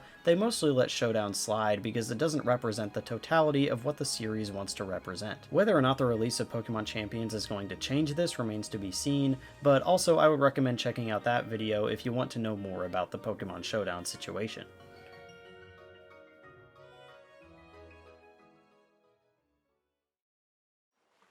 And that is the end of part 1 of the apocalyptic Pokemon Iceberg. If you've made it this far, thank you, genuinely, for taking the time to watch something that I spent a long time sitting down and making. I hope you learned something new and were maybe able to get a touch of comfort and nostalgia from reviewing some old Pokemon facts, just like I did. For a few moments here at the end of this video, I'm going to touch on the future of this Iceberg series and the rest of my channel, so feel free to head out if you're done with me for right now. I already really appreciate you being here for 2.5 hours, and I hope that you'll maybe give me a subscribe if you feel like I've earned it and you want to see the next part of this Iceberg. I will just tell you real quick that it might take me a few months to get to part 2. There are some other videos I'd like to make for both this channel and my little second channel in the upcoming months. So for those few of you who are still here and are maybe a bit invested in the future of this channel overall, first thing I'd like to say is that my next video is going to be the Weird Star Wars Characters or Glup Shido Iceberg Episode 3. I'm really itching to get back into some Star Wars stuff, and I want to time it perfectly so that it will come out on or just before May the 4th. I know every time I make a promise at the end of a video about when I'll get another video out, never really comes to pass. I said that this one was going to be out by June, but my free time and stamina for making these kinds of videos has increased lately, and I feel very determined to get this next one out in a much more timely manner. In any case, barring some kind of catastrophic event, you won't have to wait as long for the next video from me as you did for this one. After that video is done, I want to take some time to focus on my little second channel, which is where I post all of my Star Wars Legends reviews now. Not sure I'm going to do too much else with that channel right now, other than just what I've been doing, so in the next couple of weeks I'm going to wrap up talking about the Knights of the Old Republic comics, and then before or between the next parts of the Pokemon Iceberg, I want to make some review and playthrough videos on both of the KOTOR games, as they are what is next in the timeline for me. I'm real excited for those, as they'll be kind of my first game playthrough or review videos, and I hope that some of you might want to check those out as well. If some of you who are still here are more interested in seeing more stuff from me about Pokemon specifically, then I have some good news. You might remember or notice that I currently have a single video on my channel about a Pokemon Tree of Life project that I started and then kind of never really followed up on. I really do want to get around to finishing that out, but that likely won't be until sometime around next year. I think I have a lot of reading and research I need to do to actually learn a lot more important things about biology and how phylogenetic trees work, and I'm anticipating that what I will learn will change my approach to the Pokemon Tree of Life overall, which means that a lot of these scripts and notes that I did already have prepared for those potential videos will need to be reworked. But eventually I do want to slowly move away from just icebergs on this channel and get into more niche creative media things that I'm interested in and have my own ideas on, and a Pokemon Tree of Life series, though I'm far from the first person to do a series like that, really is something that I do want to work on and complete with my own unique perspective. After that, I want to talk just a little bit on a secret project that I've been working on a lot the past several months, and is honestly one of the major reasons I haven't always been prioritizing my YouTube videos. It does have to do with Pokemon, biology, evolution, and actually also art and game design. It combines all of that and a lot of other things I'm passionate about into a single project, and I'm forcing myself to learn a lot of skills that are either totally new for me or ones that I've neglected for several years, so I've got a long ways to go and I'm not quite comfortable sharing very much about it just yet. But as a little sneak peek, I do want to show you guys this little collage as a bit of a hint to what this project may entail, but I don't think I'm going to go into much more about that publicly on this channel until I'm satisfied with how much I want to show to the world. All of that will also probably come after the Pokemon Tree of Life series, if that or anything else of this comes to fruition at all. My life has changed a lot over the past several months, and it feels like I'm discovering a lot about myself creatively. I really love Star Wars and Pokemon. The media I've grown up with has affected me so much, and I really enjoy making content about it, but eventually I want my online presence to grow into something I can use to one day share my own works and ideas of my own settings and characters. But today is not that day, and for now,